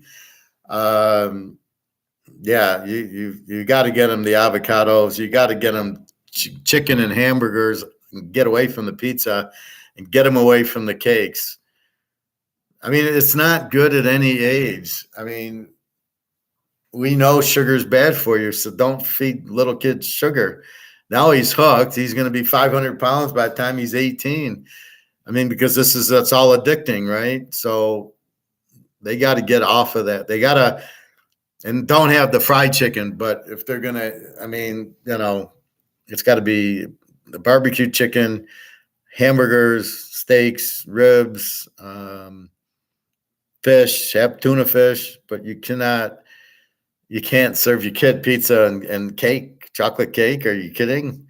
And what, Coke or Pepsi, probably to drink? I mean, this kid's probably stoned out of his mind half the day on sugar highs. Yeah, not good.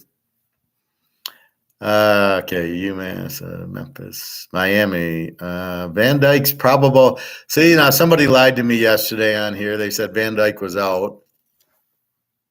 And did I write it down?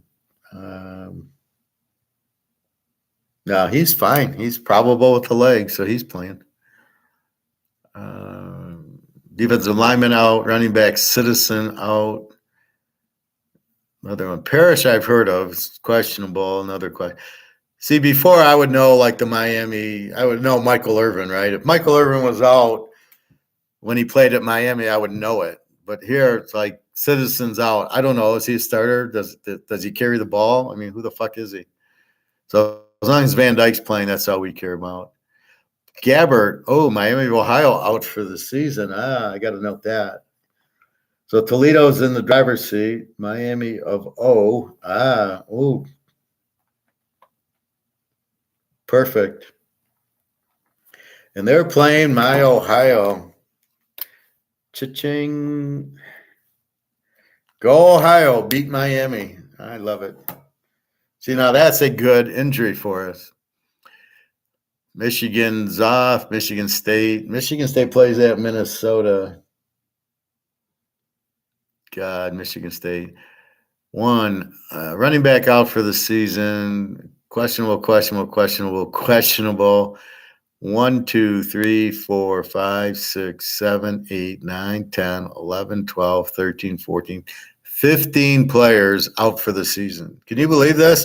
Michigan State's got 15 players, out indefinitely. So it's not even questioned. They're out. They're all fucking out. 15 players.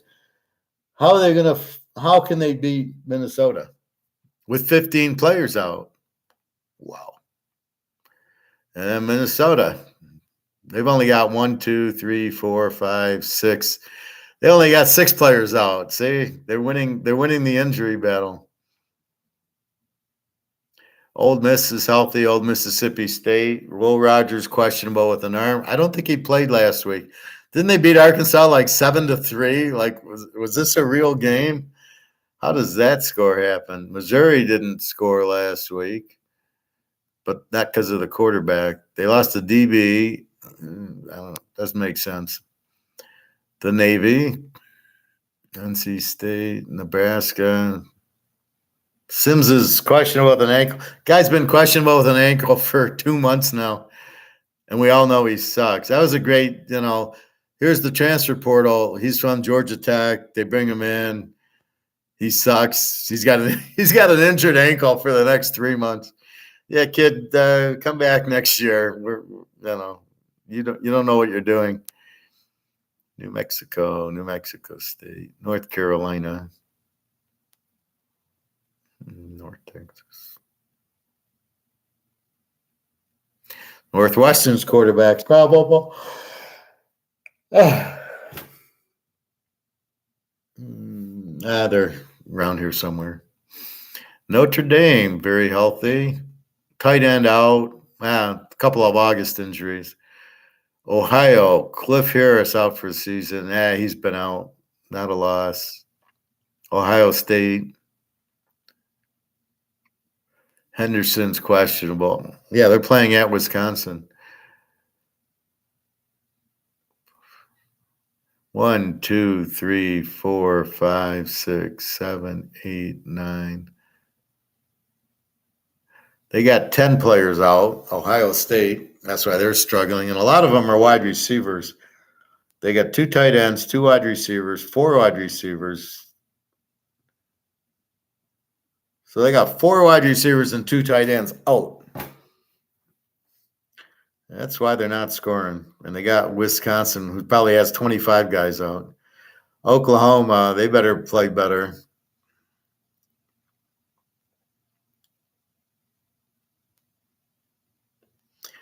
Oak State, they're pretty hell. Wide receiver questionable. Linebackers out. Okay. They've been playing excellent ball. Oregon, Irving. Irving's their good runner. That I know. He's probable with an undisclosed. He hurt his undisclosed. Jackson, a DB, questionable. Running back up for the season with a foot, and a wide receiver out with an undisclosed. These undisclosed injuries are tough. They get Utah, so I got nothing really. And I know I don't got Rising, but I know that going in. Watch, Rising gets to play this week because they're not playing USC, and the coach said, fuck it, we're not going to play him the rest of the year. Now the doctor will clear him, of course. Oregon State.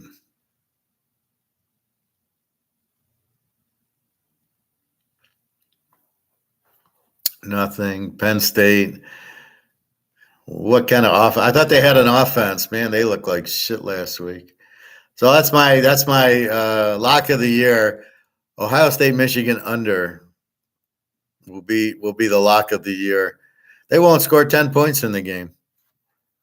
Neither team. The way I saw Ohio State's defense dominate Penn State and Notre Dame, Michigan's defense hasn't played anybody, so we don't really know how good their defense is. But Ohio State doesn't have an offense, so this is going to be 13-10, Ohio State, Michigan. So I'm hoping the total is 50 something. Then it's a long, big lock under 58, 60. They won't get close to it.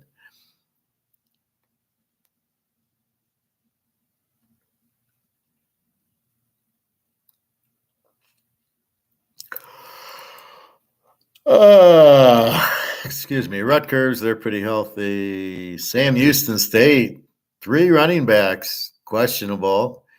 When do they play? They play tomorrow. They're laying 3 to UTEP and 3 running backs, questionable. San Jose State, they're fine. South Alabama's fine. South Carolina. South Florida. Bobby Bone, aren't they in Tampa? Couple of minor injuries. USC, they're fine. Southern Miss, Stanford, Syracuse, Temple. Temple's quarterback Warner is out. I don't even know if Temple plays.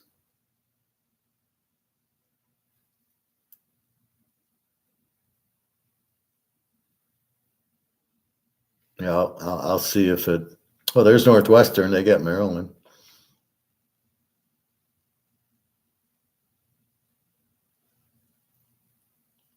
I don't see Temple. Tennessee plays Kentucky. Running back out. Defensive back out. Wide receiver out. Linebacker out. Linebacker out. So 2 linebackers out, but they're early September. Now, how do they react after the Alabama game? They looked really good against Alabama, most of it. How do they react? Well, I think when you lose the big game, you emotionally got up, you lost. And they got Kentucky. This would be interesting. Texas, my boys, yours out with the shoulder injury. So who is Manning Jr. going to quarter? Let me write that out.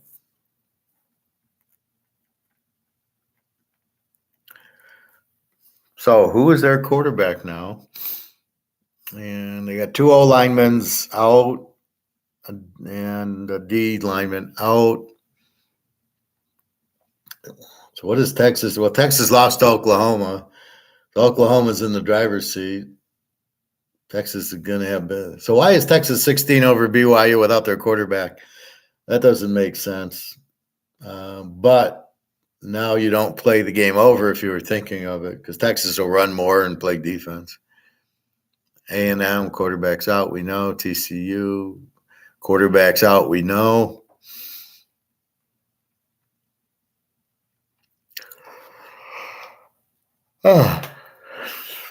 UTEP, 2 wide receivers out.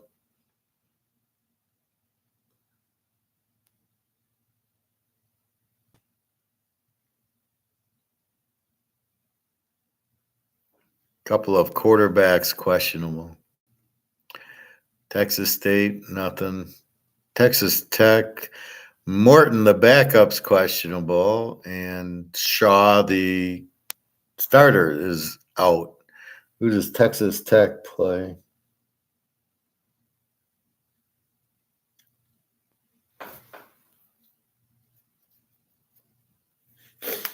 Well, I don't see them on the board either. Okay, so fuck them.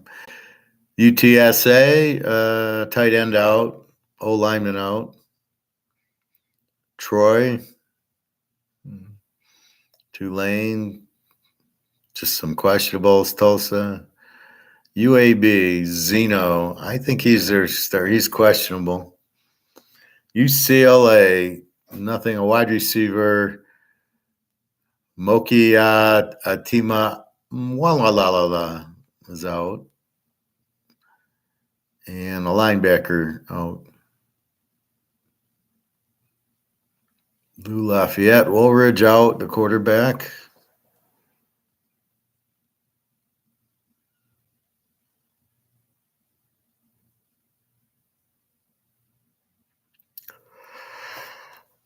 Oh, excuse me. UNLV, Utah.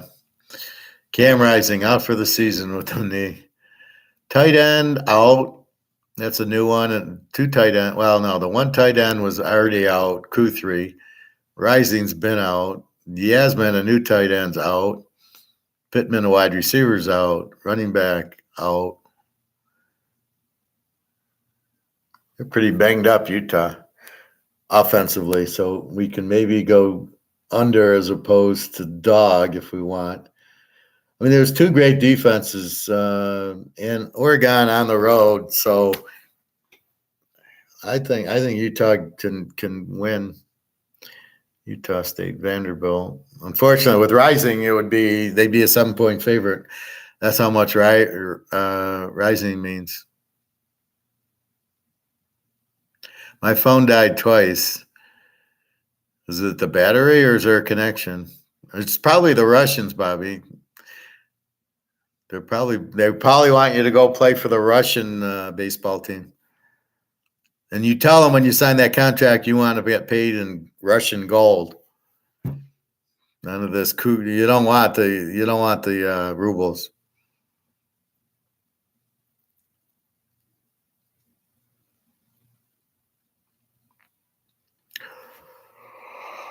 Oh.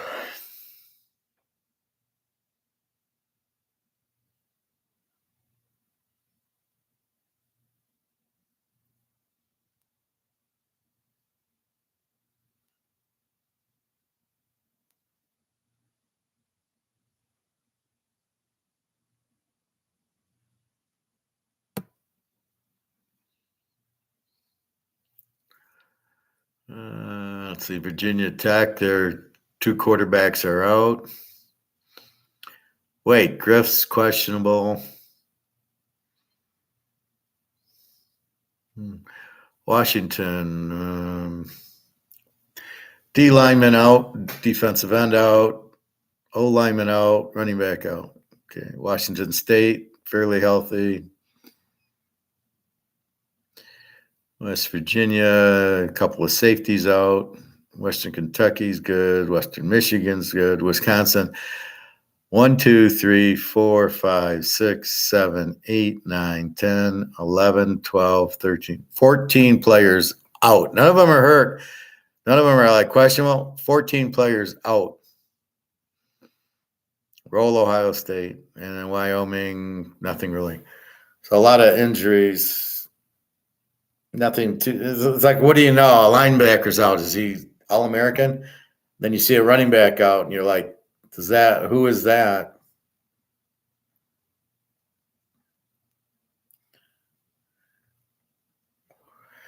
I think we'll do NFL tomorrow because I don't think it matters today because it's Tuesday. And then we'll look. The Thursday game is what? Tampa Bay and Buffalo. Buffalo 8.5, 43 against Tampa Bay Thursday night. These Thursday night games just always kill me because you don't know. I'll take the home team. They lose. You take this team. They lose. Very, very difficult. All right, free pick I gave you. USC, Cal over, 2 over teams. Neither team can stop the win. Free pro game is take Philadelphia with the rugby. The Philadelphia Rugbies laying 1 to Washington. Washington lost to the fucking Giants. Oh, my God. Not only did they lose, they lost 14-7. They got a whole 7 points on the Giants. What are they going to do against Philadelphia? See, this is the problem. What should happen against Philadelphia? They should lose 35-0. What actually happens, now they're a home dog. Does Philly just laugh the whole game, or do they take them serious? That's really where the problems rise. So anyway, that is it. I will look at Egon in a little bit after I have a dinner. And yeah, it was pretty rough yesterday, Bobby. I think it was 7 o'clock when I finally made dinner. So anyway, that's what we got. Economics the first hour. Then we got into the football. And then, it's live, so I ask questions. Try to ask pertinent questions, class. Not political, please. I do not like politics. It's all corrupt. Banks are corrupt. The politicians are corrupt. Oh my God. So, and be careful with who you trust with your money. It's got to be somebody that can educate you like me. I mean, I'm the ideal guy if you are looking for financial help, not advice, but to understand the game. It's a crooked game. Stocks are made to keep you in the stocks. Maybe you switch from one to the other, but that's what they're made for. They're not really nothing. You want to invest to make money. It ain't going to happen. Again, the Wolf on Wall Street, they're getting into penny stocks. You're not going to make money on a penny stock. What are you buying them for? Oh, well, this is going to turn into, your 2,000 is going to turn into 50,000 and that. Well, I'll tell you, if you buy gold, your 2,000 will turn into 50, not in stocks. So just be careful. Don't play a game you don't understand, right? With women, you're going to have to take them out for dinner and you're going to buy them gifts and you're going to say your perfume smells nice. It's all part of the game. And that's what it is. And with craps, the 7's going to 7 you out. So if you hit a few numbers, you get the fuck out. Not if my name is Phil. Yep. Well, Phil doesn't understand the game. That's why he doesn't have a girl. If you don't, you got to understand what you're doing. So it's all game. Life is just games. I mean, it's girls, it's gambling, it's football, it's stocks, it's money. It's all games. The whole fucking thing. You go to a casino, you better understand that the 7 out kills you in craps. So if you hit 4 or 5 numbers, you got $20 a number, $25 a number, you've made $100. Get the fuck, just pull it back because you're fucked. If you don't think the 7's coming, what are you doing there? Blackjack's really tough because if you bust first. So think about Blackjack's game. We both get 2 cards. If I got 16 and he has 16 and I go to 23, I lose. But if he goes to 23, I still lose because I went to 23 first. What the fuck kind of game is that? So if I lose first, then I lose. But if we both lose, I still lose. What is that? That's ridiculous. But you got to understand, you quit a winner. You quit to add to your bankroll. The only thing we don't quit is gold and silver. We let it go. There'll be a point we might want to sell some of our gold. When it hits 50,000, maybe we sell it. But again, be very careful when you're selling your gold and silver and your Bobby Bow cards or your Mano cards or any of that. You don't want this. You want what the replacement is if it's backed by gold. So if USD number 2 comes out and it's not backed by gold, only sell enough gold to what you need, but your dollar will be replaced by number 2. So USD number 2 comes in. That's what we go to the grocery store and eat and pay our bills with. Whatever this gets consumed by is what the credit cards go down to your mortgage. They're paying a $2,000 mortgage, and here comes the new dollars out, and they say, for every dollar it buys 50 cents to the new dollar. Well, then your mortgage goes from 3,000 to 1,500, but in the new currency, and you can't use the old currency. Or it'll go to zero, and then the new currency will come out. I tend to think you trade it in. I'm not sure what they'll do here. There's a bunch of fucking morons running it, but what should happen is you take $100 to the bank, they give you 50 of the new bill. You leave it in the account, and your debit card does that. But only theory is prices should go and get halved also. So your Orioles are, instead of $5 are now $2.50 again. But it doesn't last. If it's not backed by gold, don't fall for the trap. As soon as it can, as soon as people realize it's not backed by gold, Orioles go back to $5, and so you gave $5 for $2.50, then you realize the $2.50 is really not $2.50. It's the same dollar, and that's what they're going to try to do to you. Even digital currency, if it isn't backed by gold, is not any different than this. So be careful with that. So, I saw a commercial where one bank was going to get rid of the checking account paper to checking account digital. Like, I don't think so.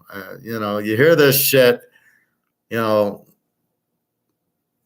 I could think is the Nazis with their propaganda. And they said, you know how the war started? The Nazis went into Czechoslovakia and pretended that the Czechs shot at them, and they didn't. It was Germans in Czechoslovakia soldier uniforms that shot, that they then pretended to kill. Look, we're at war. Czechoslovakia shot at us, so we defended. Now we're at war.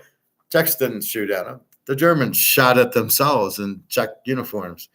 Welcome World War II. Sam, my camp hunting cup at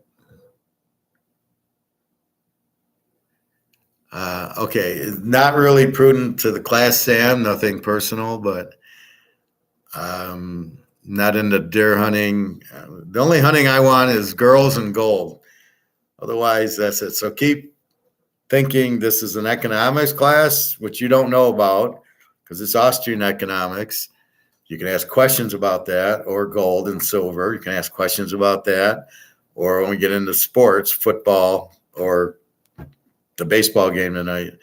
This is a class, so we're not really talking about deer hunting or how many days to Christmas or stuff like that. It's just that's not prudent in our class. So just understand you're in a class. So if you're going to, let's say you're going to Mississippi State, would you bring this up in your class? Probably not. So just keep to the idea of this is the class and I'm the professor. So that's all. But anyway, so because what it does is now it throws me off. I don't remember what I was talking about. Sam was from Mississippi, probably a Lane Kiffin fan. Maybe he's probably Peyton Manning's kid. And he's just calling himself Wilkerson, like in the Batman movie. Anyway, now you break my concentration, Sam, over something that we don't care about, and then I got to think, what was I just thinking? Anyway, so keep in mind that COMEX is collapsing. They won't have any money. And the Russians and Chinese want the gold to go up in value because they got so much of it. You got 32,000 tons. You're not looking to buy more. At that point, it's like what I say with steaks.